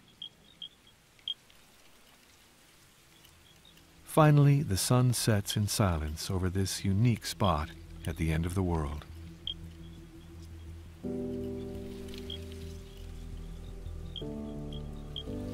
The light takes on a reddish glow as the evening turns to flame and the ocean runs with gold.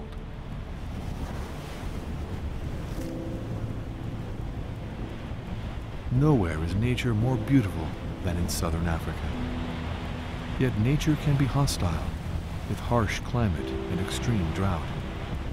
Everywhere, life is fragile, but faces the elements with courage, like this couple of African oyster catchers that seem to defy the ocean.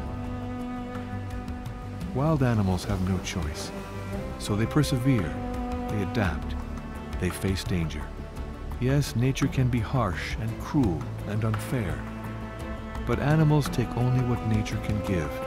They humbly consume no more than they need. And when they are fulfilled, the oyster catchers perch upon the rocks, gazing at the spectacle that lies before them.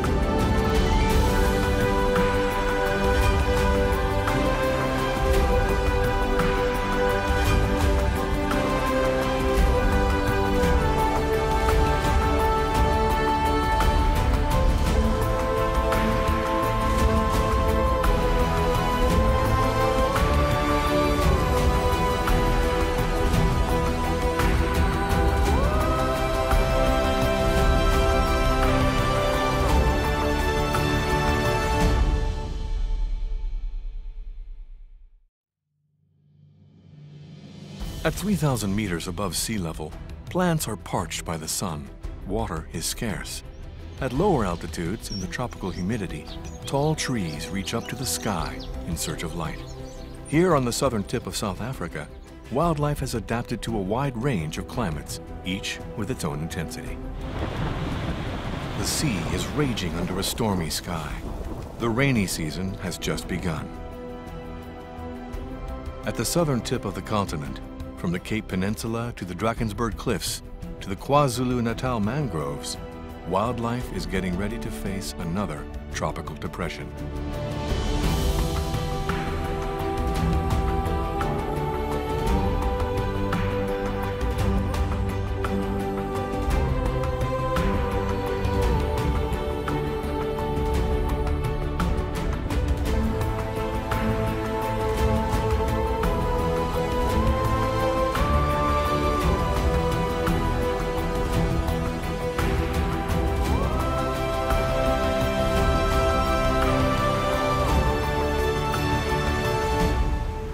This may look like the land's end, because it is. The Cape of Good Hope at the tip of the peninsula is now a protected nature reserve, but still as untamed as ever. Wandering birds search for food along the shore. The first to come this morning are the pied d'avocets, churning the wet sand with their narrow upturned bills, looking for small crustaceans and insects. The seagulls peck at the sand or wait. The pied d'avocets digest their food standing, balancing on a single leg, or resting directly on the sand. Gulls and cormorants wait for the tide to go out before hunting on the tidal flats. Baboons try to make use of whatever the tide washes up, even if it's often only rubbish that's more likely to poison them or choke them rather than healthy food. What makes this all the more appalling is that it encourages them to scavenge through trash for food, bringing them close to urban areas. With their sharp teeth, including 3-centimeter long upper canines, they can be defiant, even aggressive, which is why the population considers them pests.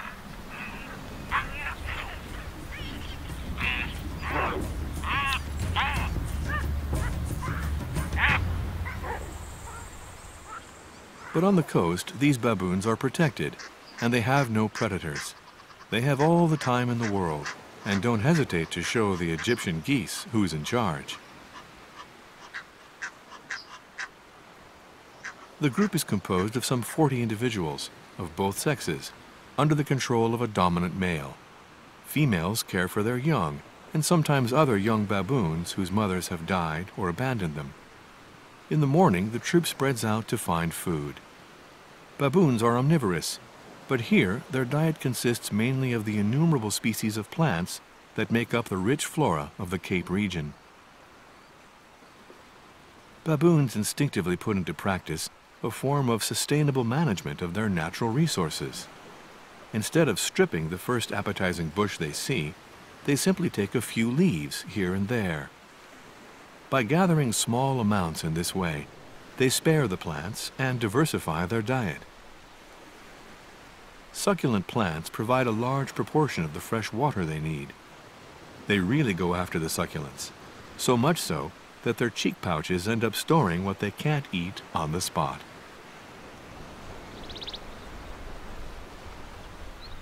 In addition to succulents, the flora of the Cape region includes bulbous plants, heather, and proteus. All told, of the 9,000 species of plants found here, 70% are endemic, making the Cape region the richest spot on Earth in terms of plant density. The distinctive low shrub and heath vegetation of this region, called the fynbos, has such variety that it features 20% of all the plant species in Africa.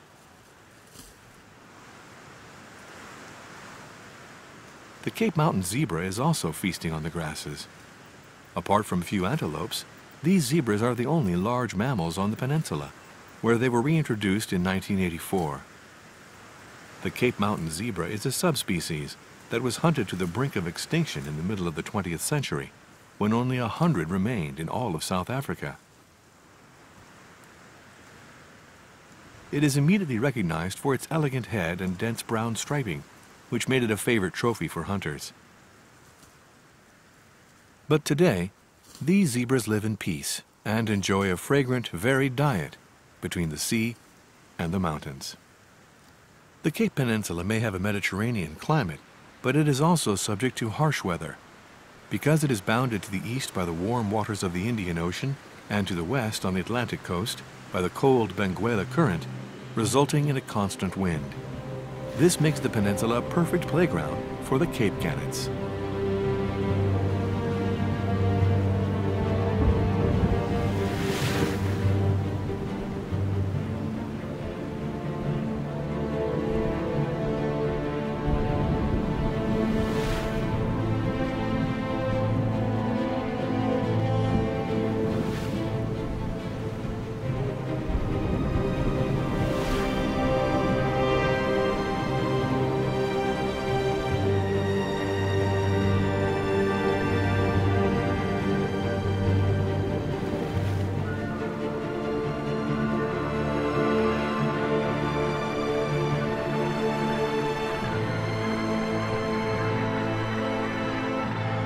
The Cape gannet is powerful in flight, and when diving for fish, typically sardines and anchovies.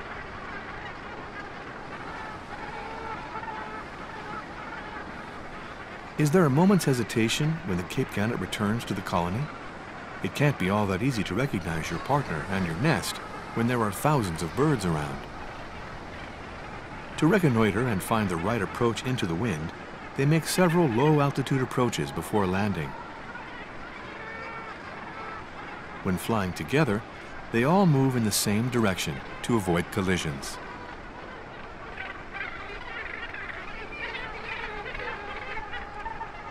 After the greeting ritual, stretching their heads skywards, the Cape gannets take care of the nest. Now it's September, in the middle of the breeding season. The nest will be made of earth and seashells, held together with guano. This guano is an excellent fertilizer and was harvested here throughout the 20th century. Today, only the birds take an interest in the largest hunks of guano. With space so limited, there's lots of pilfering, leading to neighborly quarrels and some heated arguments. Here, they are fighting with interlocking beaks.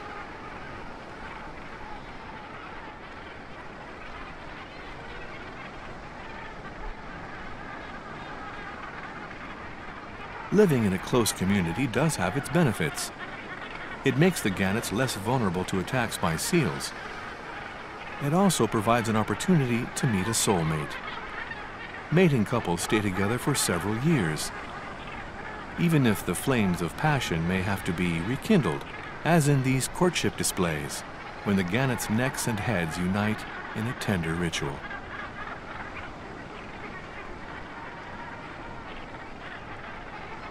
With their feet in the mud but ready for flight, the Cape gannets are hardly affected by sudden changes in the weather.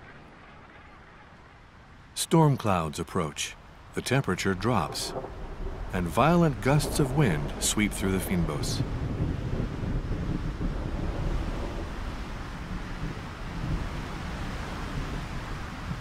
Facing the storm at the end of the world, a solitary ostrich continues to peck at the ground, leaning into the wind, determined to keep his plumage intact.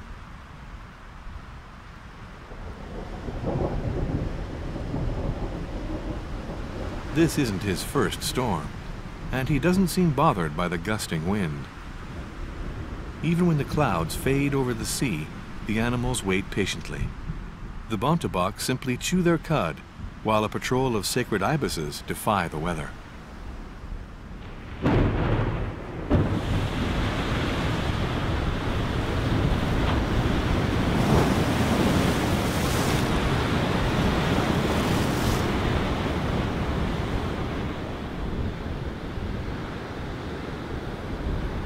The Atlantic Ocean shows its might, casting its spray and froth against the shore, as though trying to reclaim this spit of land that juts into the water. The night will bring only temporary relief.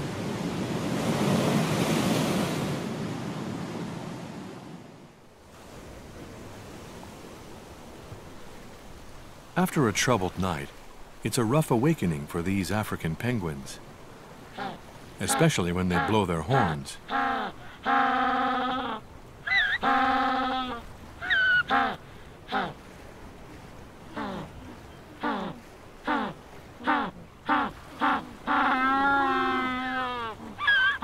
The African penguins nest on land, but their lives are entirely oriented to the sea. The first thing to do in the morning is to go to the water's edge to test the state of the ocean.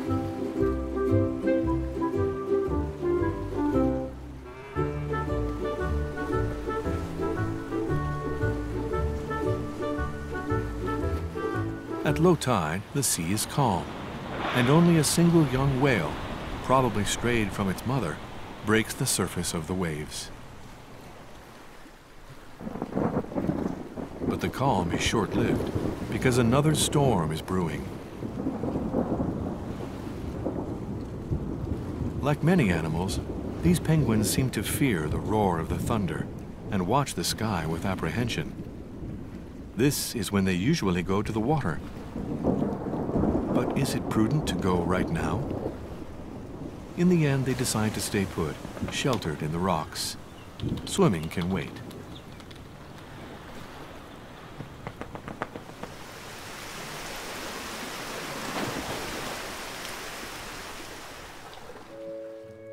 When the danger is past, the penguins reevaluate the situation.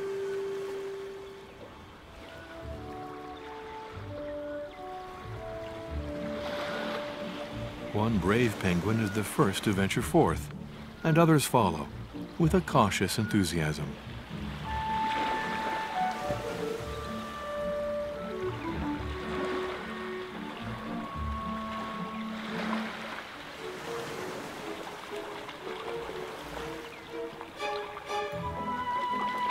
They plunge into the water with obvious joy. Splashing around this way lets them clean their plumage and do their morning exercises.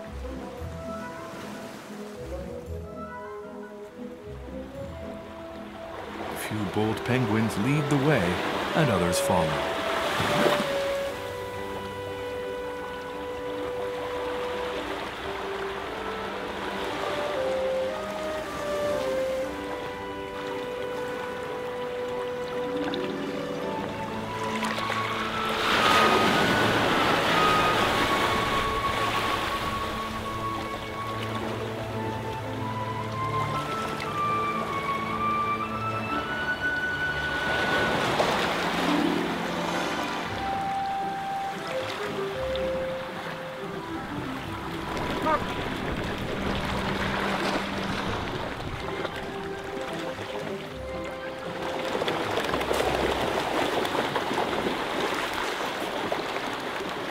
At the least sign of danger, probably just a piece of seaweed they mistake for a sea lion, the penguins rush back to shore.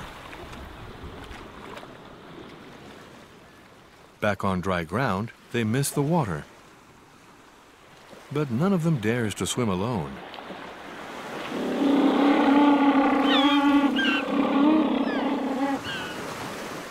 Time for a conference.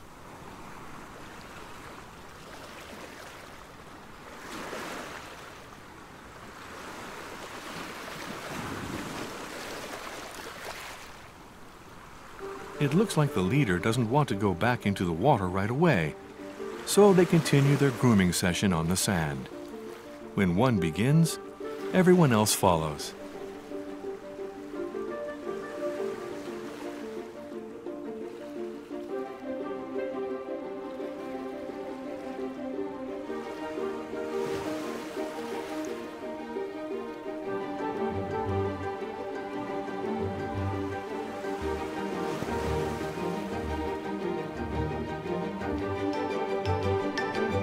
Still, there's nothing better than a swim to loosen up. And this penguin would love to go back to the sea. It looks like he's getting ready to dive, hoping the others will join him. But no one follows his lead, and he makes a strategic retreat. He'll gather his companions and lead them to the main colony, located in the neighboring inlet, where he'll find more penguins ready for a swim. When everyone's ready, the troops start to advance.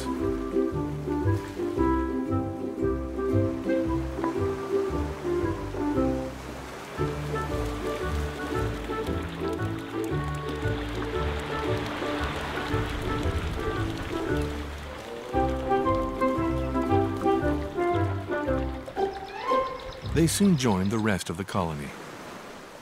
African penguins are extremely social birds, relying constantly on one another. The more, the merrier, it seems.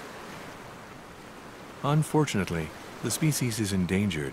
In the 20th century, the population fell from 1.5 million to just 200,000. The decline has continued, and there are only 50,000 African penguins today. Nonetheless, the species is well protected, and its nesting areas are preserved. But it is a victim to pollution of its habitat, primarily due to oil slicks and illegal discharging of waste at sea. It is also a victim to competition from commercial fisheries, which force the penguins to go ever further from shore to feed themselves and their young. Let's hope that the penguin's natural charisma and its positive impact on tourism will encourage efforts to protect it better. Soon the tide comes in, the clouds disperse, and the ocean appears in all its splendor. At the top of the cliff, a somewhat surprising creature has made its home. A small colony of rock hyrax has everything it needs: a commanding view, rock crevices for shelter from predators, and lots of sunshine that it needs for thermoregulation. The rock hyrax cautiously leaves its burrow for an open area, where it takes up its position for sentry duty.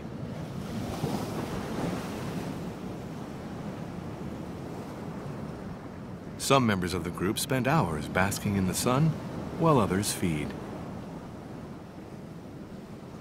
The cliff has a large variety of succulent plants, something for every taste, and water for rehydration.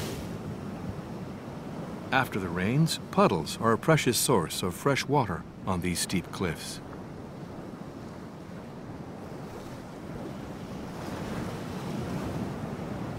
These rock hyrax spend their days peacefully, without fearing the predators that threaten other hyraxes in drier areas. Here they have all the time in the world to build their social networks and confirm their position in the group's hierarchy. The rest of the time, they can appreciate the peace and calm, looking out over the vast blue ocean where whales sometimes break the surface of the waves.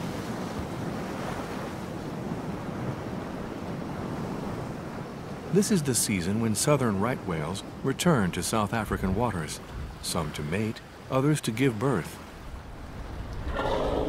Mothers, the cow whales, accompany their young near the shore to protect their calves from the heavy swells of the open sea. From a whale's youngest days, barnacles attach themselves to the whale's head, much to the delight of the seabirds.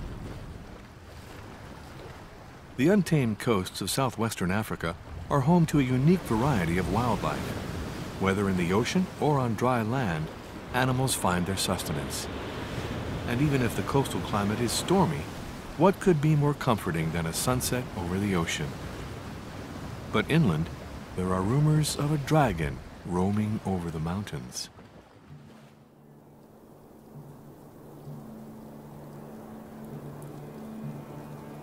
The Drakensberg, which means the Mountain of the Dragon in Afrikaans, is the highest and longest mountain range in southern Africa. Its hard rock walls dominating over erosion-scoured hills, the Drakensberg escarpment rises to over 3,000 meters above sea level.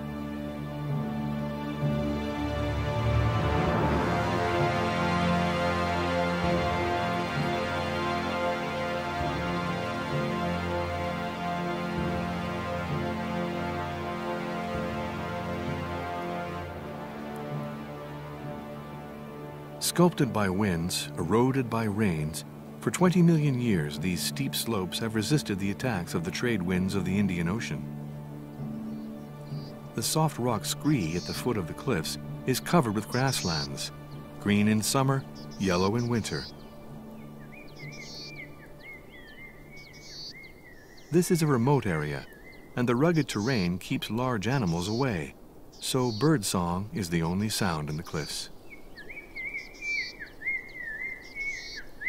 The scarce vegetation provides food for the small mammals and insects that can survive the severe variations in temperature. Numb with cold, reptiles have to leave their shelters to bask in the morning sun. This snake seems to be disturbed by the grasshopper, which happens not to be part of its standard diet. And in any event, it's still too cold to hunt for food. The cliffs offer their protection to animals that have successfully adapted to the environment. Baboons have acclimatized to many southern African biotopes, and here they live at 1,800 meters above sea level. For this tribe, each morning starts with a delousing session, until the dominant male gives the signal to start gathering food. The younger baboons have their exercises to discover how to defy gravity. Except for the occasional bird of prey, baboons have no life-threatening predators. But that doesn't prevent the males from watching over their tribe. The rare shrubs offer only limited shade. But fortunately, today, in early spring, the new shoots provide a rare treat. From the ground, all you have to do is reach up to the branches and strip off the flowers.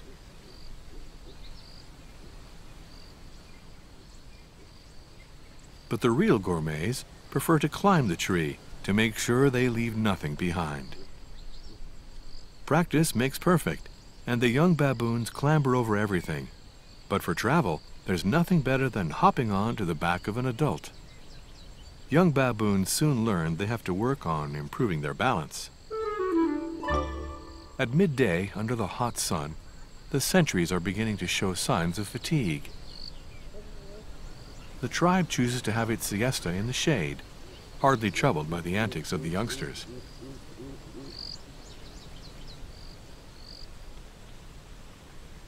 Silence reigns on the slopes of the Drakensberg in the heat under a blue sky.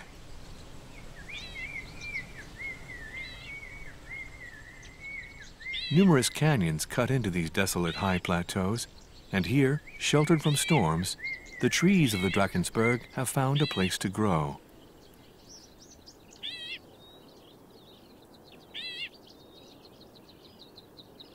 The narrower the canyon, the greater the vegetation, sometimes enough to form a genuine forest, where runoff from rainfall on the peaks continues to flow, even in the dry season.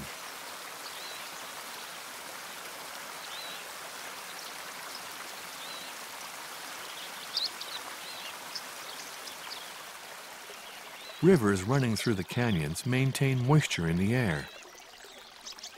This shady forest constitutes a very rich ecosystem in terms of both botany and bird life. The trees are so full of birds that the passerines vie to be heard with their song, some in the open, like this Gurney's sugarbird. Other species, like the southern bulbul, the elegant African red-eyed bulbul, the greater blue-eared starling, and the speckled pigeon, are more discreet, hidden in the leaves. In early spring, flowers are blooming everywhere, and the air is filled with their exquisite nectar scent. With its short beak, the Cape white-eye has to feed on flowers from around the petals. The dark-capped bulbul chooses flowers that are easier to reach.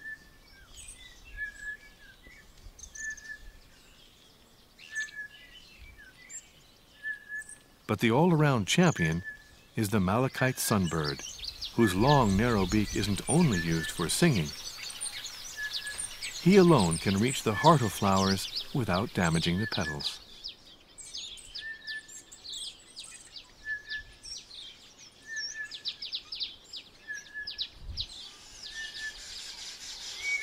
Another virtuoso with his beak is the cape weaver. The male cape weaver ties leaves together to firmly anchor his nest.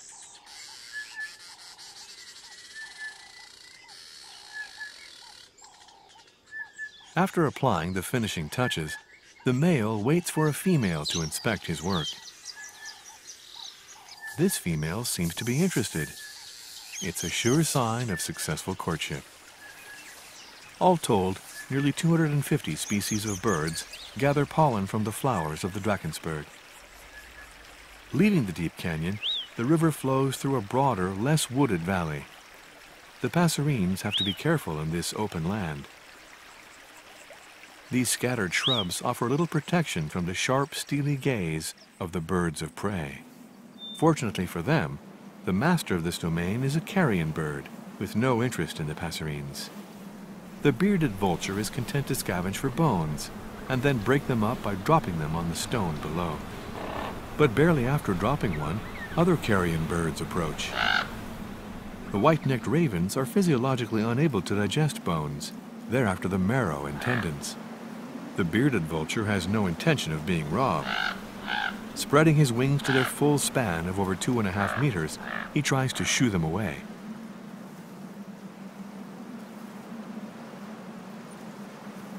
But this jackal buzzard, waiting and hiding behind a rock, wasn't born yesterday. While generally preferring living prey, there's always room for a ready meal, especially in winter.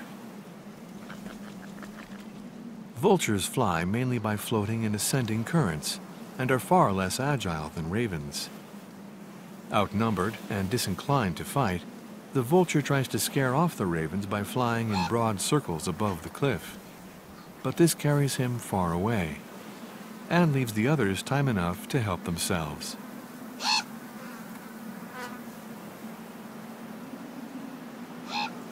But just after a mouthful, the vulture is back.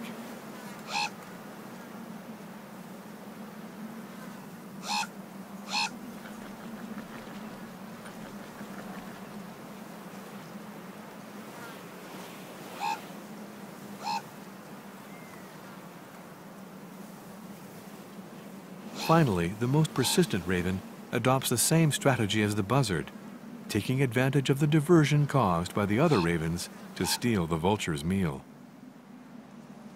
When evening falls, calm returns to the valleys of the Drakensberg.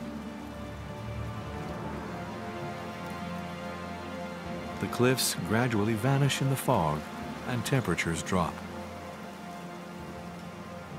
The threatening clouds announce the tropical storms that will soon be brewing over the Dragon's Mountain. Further to the east, the sky is gray over the hills of KwaZulu-Natal. The rainy season is sure to come, but not just yet. Wildlife must simply wait.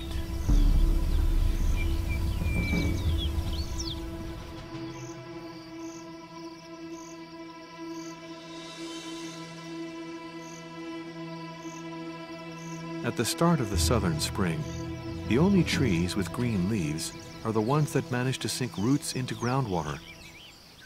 For the time being, the riverbeds are dry and have only sand to offer.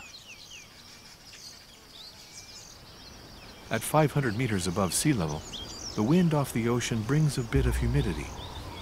The African buffalo graze on young shoots on the windward slopes.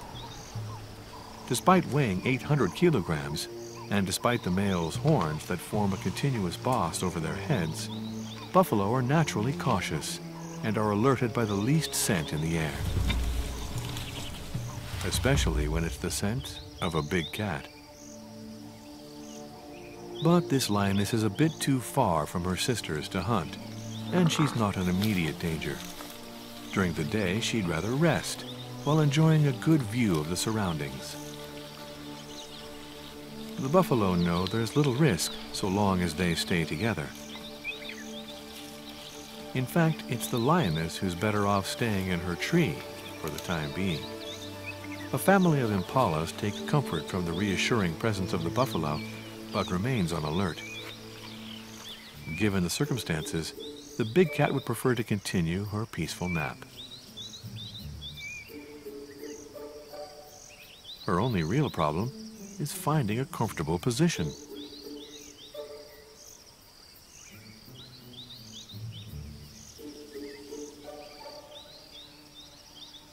The buffalo also rest during the heat of the day, the best time for chewing their cuds in the sun.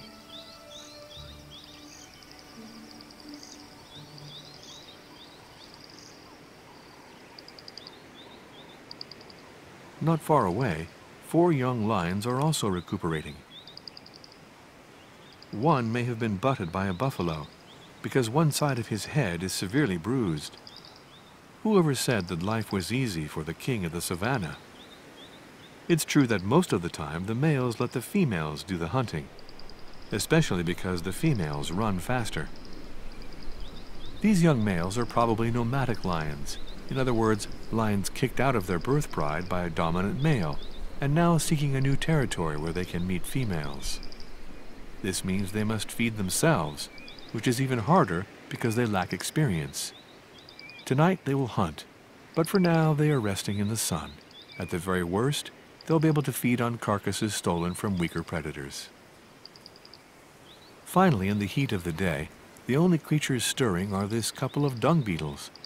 The male is pushing this food reserve to their burrow. It's a complicated task, but the dung beetle can move the equivalent of 1,000 times its body weight and has the energy to do the job. He also has to avoid falling into the hands of the baboons, who'd have no qualms about supplementing their diet with a few plump insects. Here the baboon is clinging to a tree trunk in order to dig out larvae hidden under the bark. Unlike other baboons on the Cape Peninsula or in the Drakensberg Mountains, the baboons living here enjoy everything the tall trees have to offer: food, a playground, a lookout place, and shelter. But baboons are cautious, and they realize they may not be the only ones looking for food in the branches. Sometimes it's important to bow out gracefully.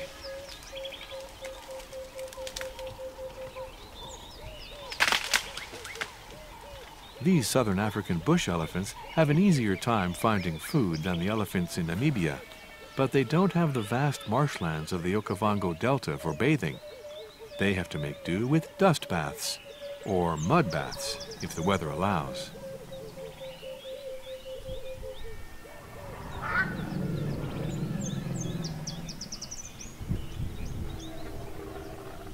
Elephants aren't the only animals to appreciate the muddy marshes.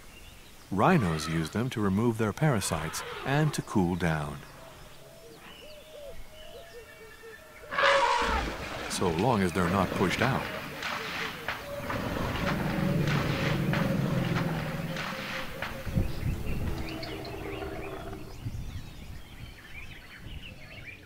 Even if the elephants haven't come to the pool yet, the rhinos are fully aware that it's time to take their leave. Elephants don't like sharing, especially not with them. For these two, it's not a problem, as they're already covered with mud. What distinguishes the southern white rhinoceros from the black rhino is its wide upper lip, which allows it to graze rather than feeding on leaves. White rhinos are solitary, territorial animals. Mating couples stay together only a fortnight. Whenever you see a pair of rhinos, they're often a mother and her child. Rhino cows protect their calf for 2 or 3 years, until they reach a respectable size and no longer have to fear the big cats.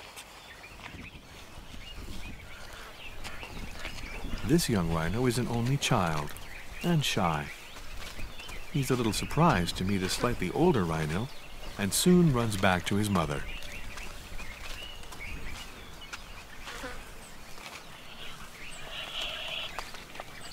When curiosity finally gets the best of him, he wanders back to check out the scene.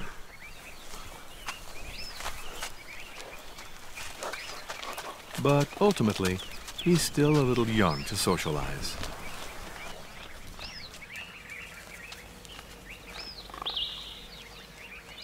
The southern white rhinoceroses of South Africa all share pretty much the same genetic makeup, because all are descendants of the last 20 individuals that were still alive at the end of the 19th century. Fortunately, despite poaching, the species has been protected in nature reserves and is a little less endangered today. As their population has increased in the reserves, clashes between males are more frequent. They engage in jousts, but seldom with any real violence.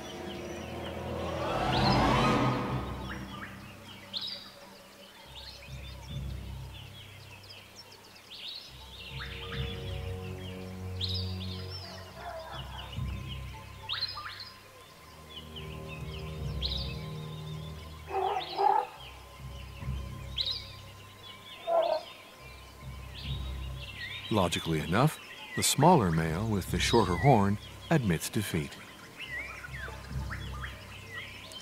To discourage poachers, biologists in some reserves decide to saw off the rhino's horns themselves. This doesn't prevent elephants from recognizing their ancestral enemy, even if this rhino is not a threat. But while elephants tolerate lots of animals around them, including even lions, they seem to have a genuine aversion to rhinos.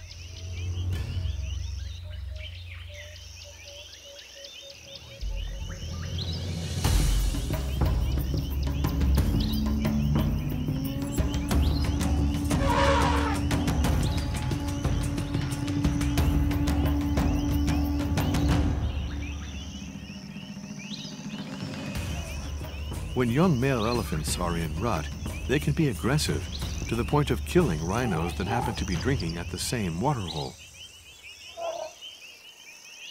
These behemoths need large spaces to roam, and the fact that they have to live confined in reserves unfortunately means forced cohabitation with other species. Yet, fortunately, there will soon be water enough everywhere when the rainy season begins. Already, the vultures seem resigned to the storm.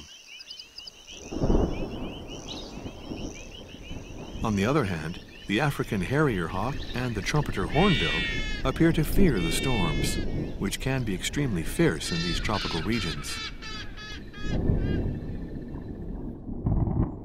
For a few hours, nature looks frightening. The animals hunker down in silence.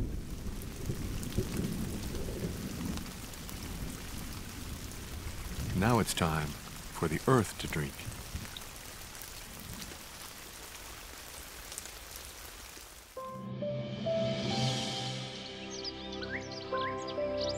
Within a matter of days, the rivers are replenished and water flows again. This is the start of a time of abundance when the Nyalas seem to frolic with joy.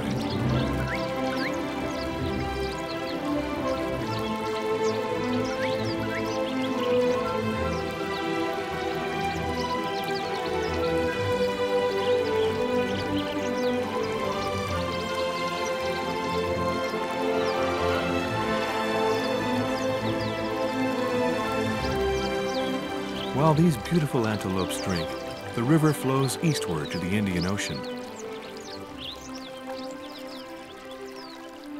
Approaching the coast, it runs through the only remaining tropical forests in KwaZulu-Natal. These preserved parcels of forest are sadly the only vestiges of primary forests that were ravaged by human expansion and the spread of agriculture.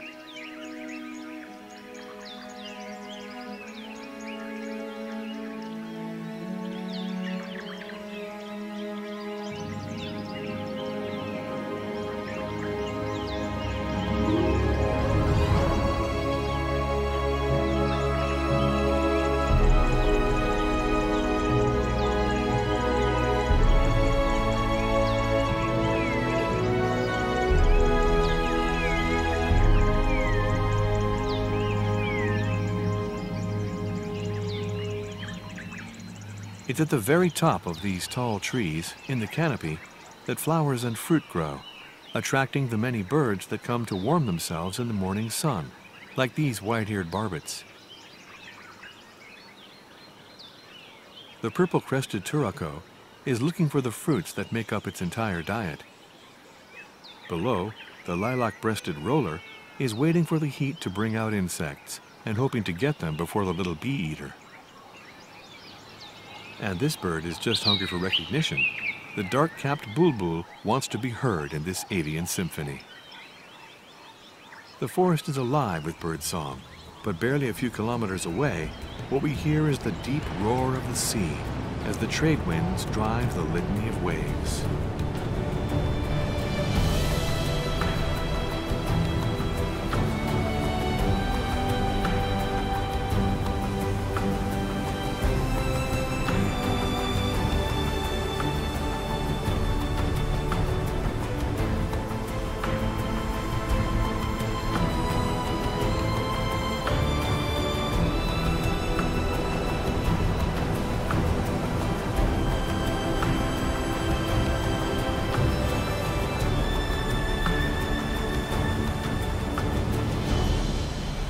At the border with Mozambique, sandy beaches stretch to the end of sight. The Indian Ocean brushes against the dunes, and during the highest tides, rushes into the land. This explains the formation of brackish water lagoons, where the water is more still, and mangroves were able to develop. This ecological paradise receives fresh water from frequent tropical showers, as well as a number of rivers that empty into the lagoons. Half hidden in the luxurious vegetation, a Nile crocodile stretches its 4 meters of scales in the sun. But this isn't the only formidable creature hiding on the riverbank. At night, the hippos spread across the banks to feed. Sometimes they'll still be on land when the sun rises. That's when they can be a danger to humans. You'd better get out of the way when they return to the water.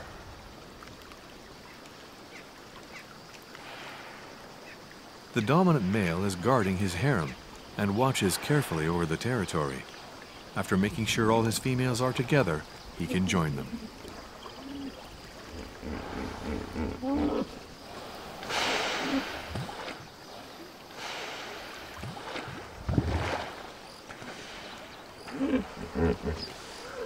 While the young hippos are playful, all that the adults want to do is rub together, resting their heads on one another. This allows them to nap while keeping their nostrils above water.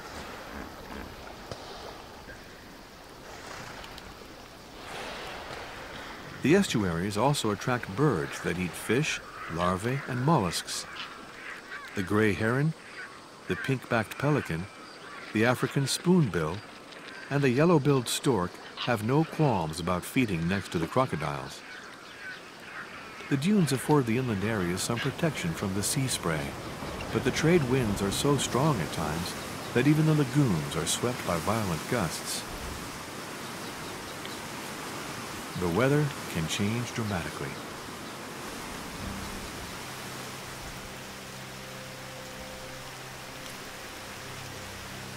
For the antelopes living here, like these waterbucks and nyalas, the rainy season doesn't bring the same relief as for those living in arid regions in the north of the country.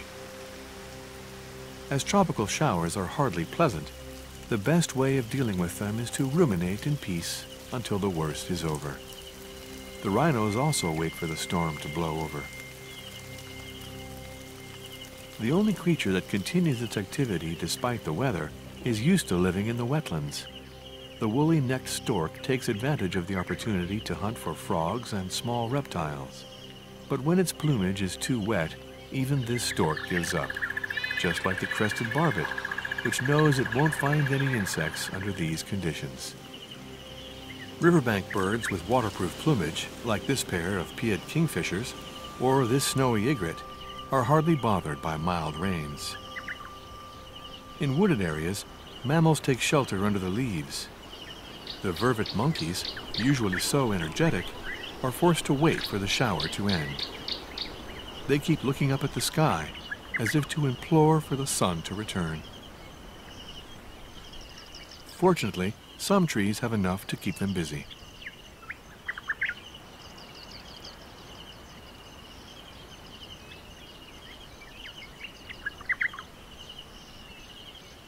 As soon as the rain stops, the most impatient ones go back to the ground, but they're soon disappointed by the mud below. Mangrove crabs have nothing to fear from mud or storms. These scuttling crabs play an important role in this ecosystem. Their larvae are food for small fish. The tunnels they dig oxygenate the ground, and their feces helps to fertilize it. Even if they grow in water, these plants also benefit from the rain, which lowers the salinity of the wetlands. Now the flowers are only waiting for the sunshine to open up.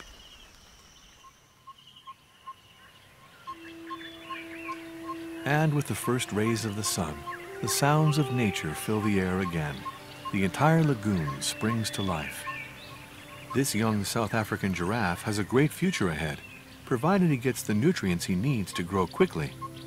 To fortify his huge skeleton, a giraffe calf has to absorb at least 20 grams of calcium every day.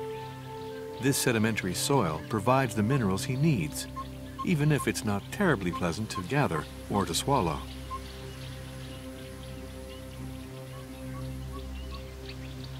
But instinct drives him on. The young male giraffe will soon reach his adult height of 5 meters. Then he too will cross the plains with his elegant loping stride.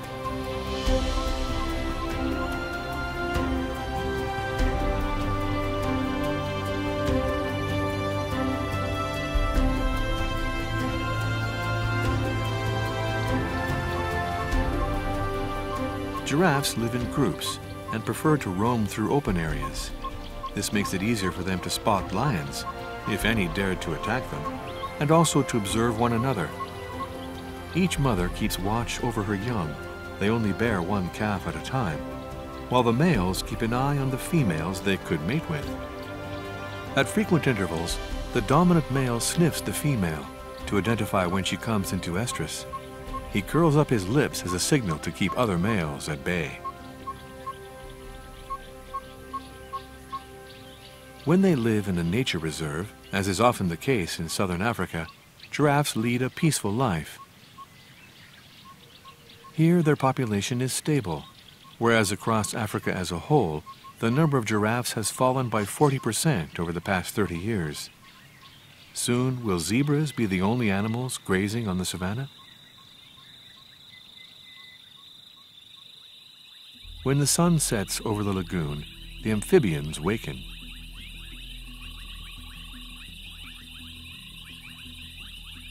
The antelope seems to appreciate the peaceful end of the day.